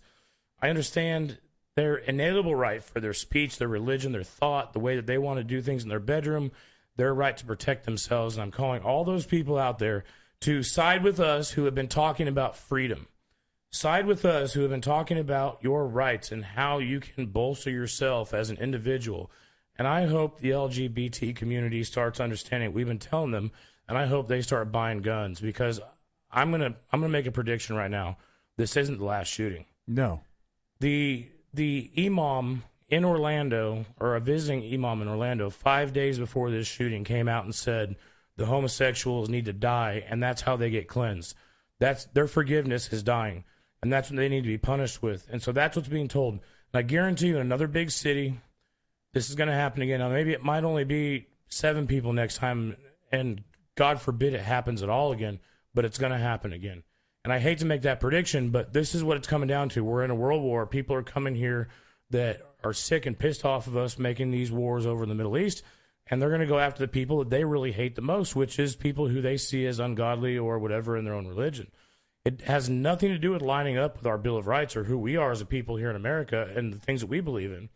But I want to see the LGBT community arming themselves and standing on the side of freedom with everybody else. And let this be a warning sign to all of you guys out there that you need to stand on the side of freedom. Even though I'm conservative, I don't understand you guys, it doesn't mean that I don't have friends and I don't take care of people that are homosexual, because I have several friends that are homosexual. I tell them the same thing. I love the hell out of you. I don't understand you, but that's how it is. But I want to see these people arming up and standing up against the ones who want to kill them. And yeah, dude, it should go that way. We have stated that before when they were having the incidents here in Dallas. You know, that was our big stand then, was you need to arm yourselves. You know, you're not unlike everybody else that's in a vulnerable position that gets attacked. You may be targeted a little more, and that's even that much more of a necessity of why you need to arm yourselves and be prepared. You know, some of my good friends that are big activists, like Derek J, with all of his shows that he does, and the Victimless Crime Spree videos and all of those things. You go and look at his page today. Every day, him and he's open carrying. He is armed. He's there, and he's not getting bashed. You know, none of the people who protect themselves and defend themselves and stand up are getting bashed. And that is a big message for that community who is being targeted more so than some of the others right now, is stand up for yourselves and defend yourselves. You know, the first couple times that people try to attack some of people coming home from a nightclub and get shot in return is the day that all of that starts changing and people stop doing that. It's such an empowering thing when you stop being taken advantage of and being the victim. And I love to see these people out there that are pushing that agenda to start changing the mindsets of these people to stop being victims and to take self-responsibility into their own hands and do that.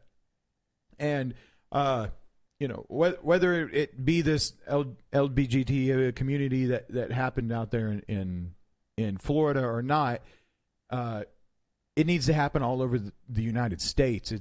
And because this shooting is not going to be limited to just over there in the Florida, and especially during this time during the Obama administration and everything, those who they call conservatives or gun owners and all those things have been like smashed and trashed harder than anybody else. You know that we've had a $10 million purse with Bloomberg and Moms Band Action, everybody fighting us here in Texas. And the most amazing thing that I've lived through in the last 3 years and doing activism with you, Murdoch, and being a great friend of yours and everything, is the fact that regardless of our own personal like understanding of what we think freedom is and what we think is going on in the world and everything else, we have armed ourselves up here in Texas. Even talking about Derek Bros doing it and everything, like he is way off in a whole different level of activism than me. And Derek J. Freeman. Oh, okay.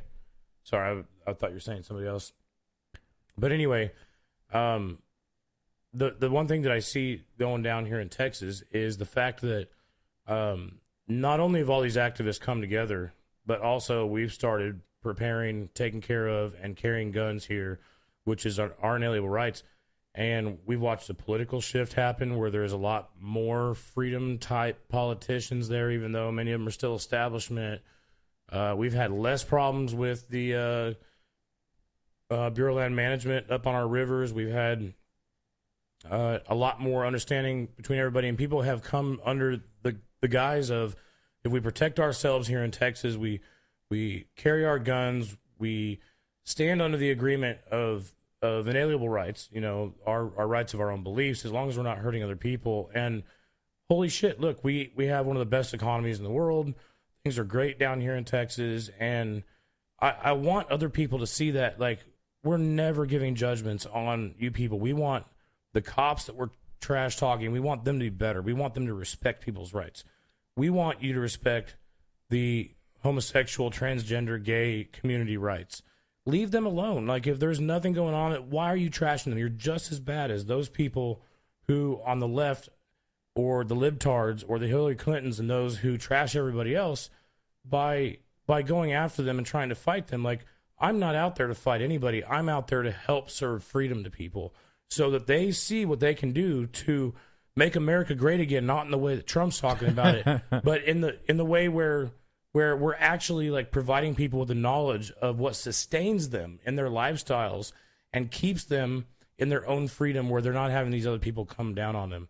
You know, you can take your radical religion, whether it's from Islam or radical Christians or radical Buddhists, and there's one and the same on all different sides. Government's a religion, statism's a religion, LGBT at some point in time is a religion. You radicals keep your shit, and everybody else, like, join back together in what it is to actually be American in a sense that I believe in, where we are respecting one another, we are fighting off the evils that are trying to separate us, and that we have strength, and that we're actually a great people in this land. Protect yourselves. Go out, buy a gun, read up on this stuff, visit don'tcomply.com, and, you know, hey, man, we're here to, like, give you information, and always email us and you know, let us know what else is going on out there, because we care. It's a self-responsibility to take on your own ownership, self-ownership of keeping yourself safe and making sure that you do the right thing in not violating other people's freedom, their right to person, property. It's very easy to just be cool, man, out there and just let people live their life and not interfere in the things that they want to do. We're not out there carrying guns in the street. We've not been out there for 3 years doing open carry and trying to teach these rights to the people again because we want to put it in your face. The media said we're trying to be scary. We're trying to put it in your face. We've never been there. We've been the people out there going, hey, guys, you know, let's get an open carry law. Like, let's progress things back towards freedom, not just towards a progression of control. And I'm going to tell you right now, it was never, ever about an open carry law for me. And I doubt it was for Murdoch either. This was about our rights being taken from us. And what we've been trying to do is we've been trying to warn you for several years now. We've been the guys out in the street carrying guns in the face of law enforcement, in the face of people who are trying to do destruction in our cities.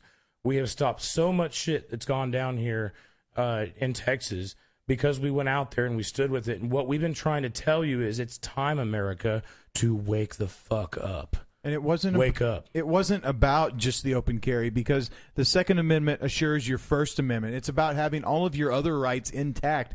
And once we're not out there to attack people like what happened. We're out there to prevent what happened in Orlando. Once they curtail and are able to cut out that one singular Second Amendment right to defend yourself, to fight back against a tyrannical government, or whatever else you need that self-defense tool for, once they get rid of that one particular right, you are left with zero other rights. You have been taken away all other rights that you have. So that's why they're focusing on that. That's why there's millions of dollars and all of these groups out there that are funded by all of the powers that be to take that away from you. And that's why it's become such an important event, subject. It's not because just having a gun is the cool thing to do. It's because once they take that Second Amendment defends all other rights. My gun and my right of self-defense, and the reason I carry, is not so that I can control you. It is so that other people who wish to do these things cannot force me to be controlled under their ways, and that is freedom. Hear, hear. Thanks for sticking with us for the last couple hours. We'll see you next week. The Don't Comply Show. Oh, yeah. Don'tComply.com. Mr. Officer, please show us on this doll where freedom hurts you. Don'tComply.com. Celebrating our 10th year of touching authority figures on their naughty parts.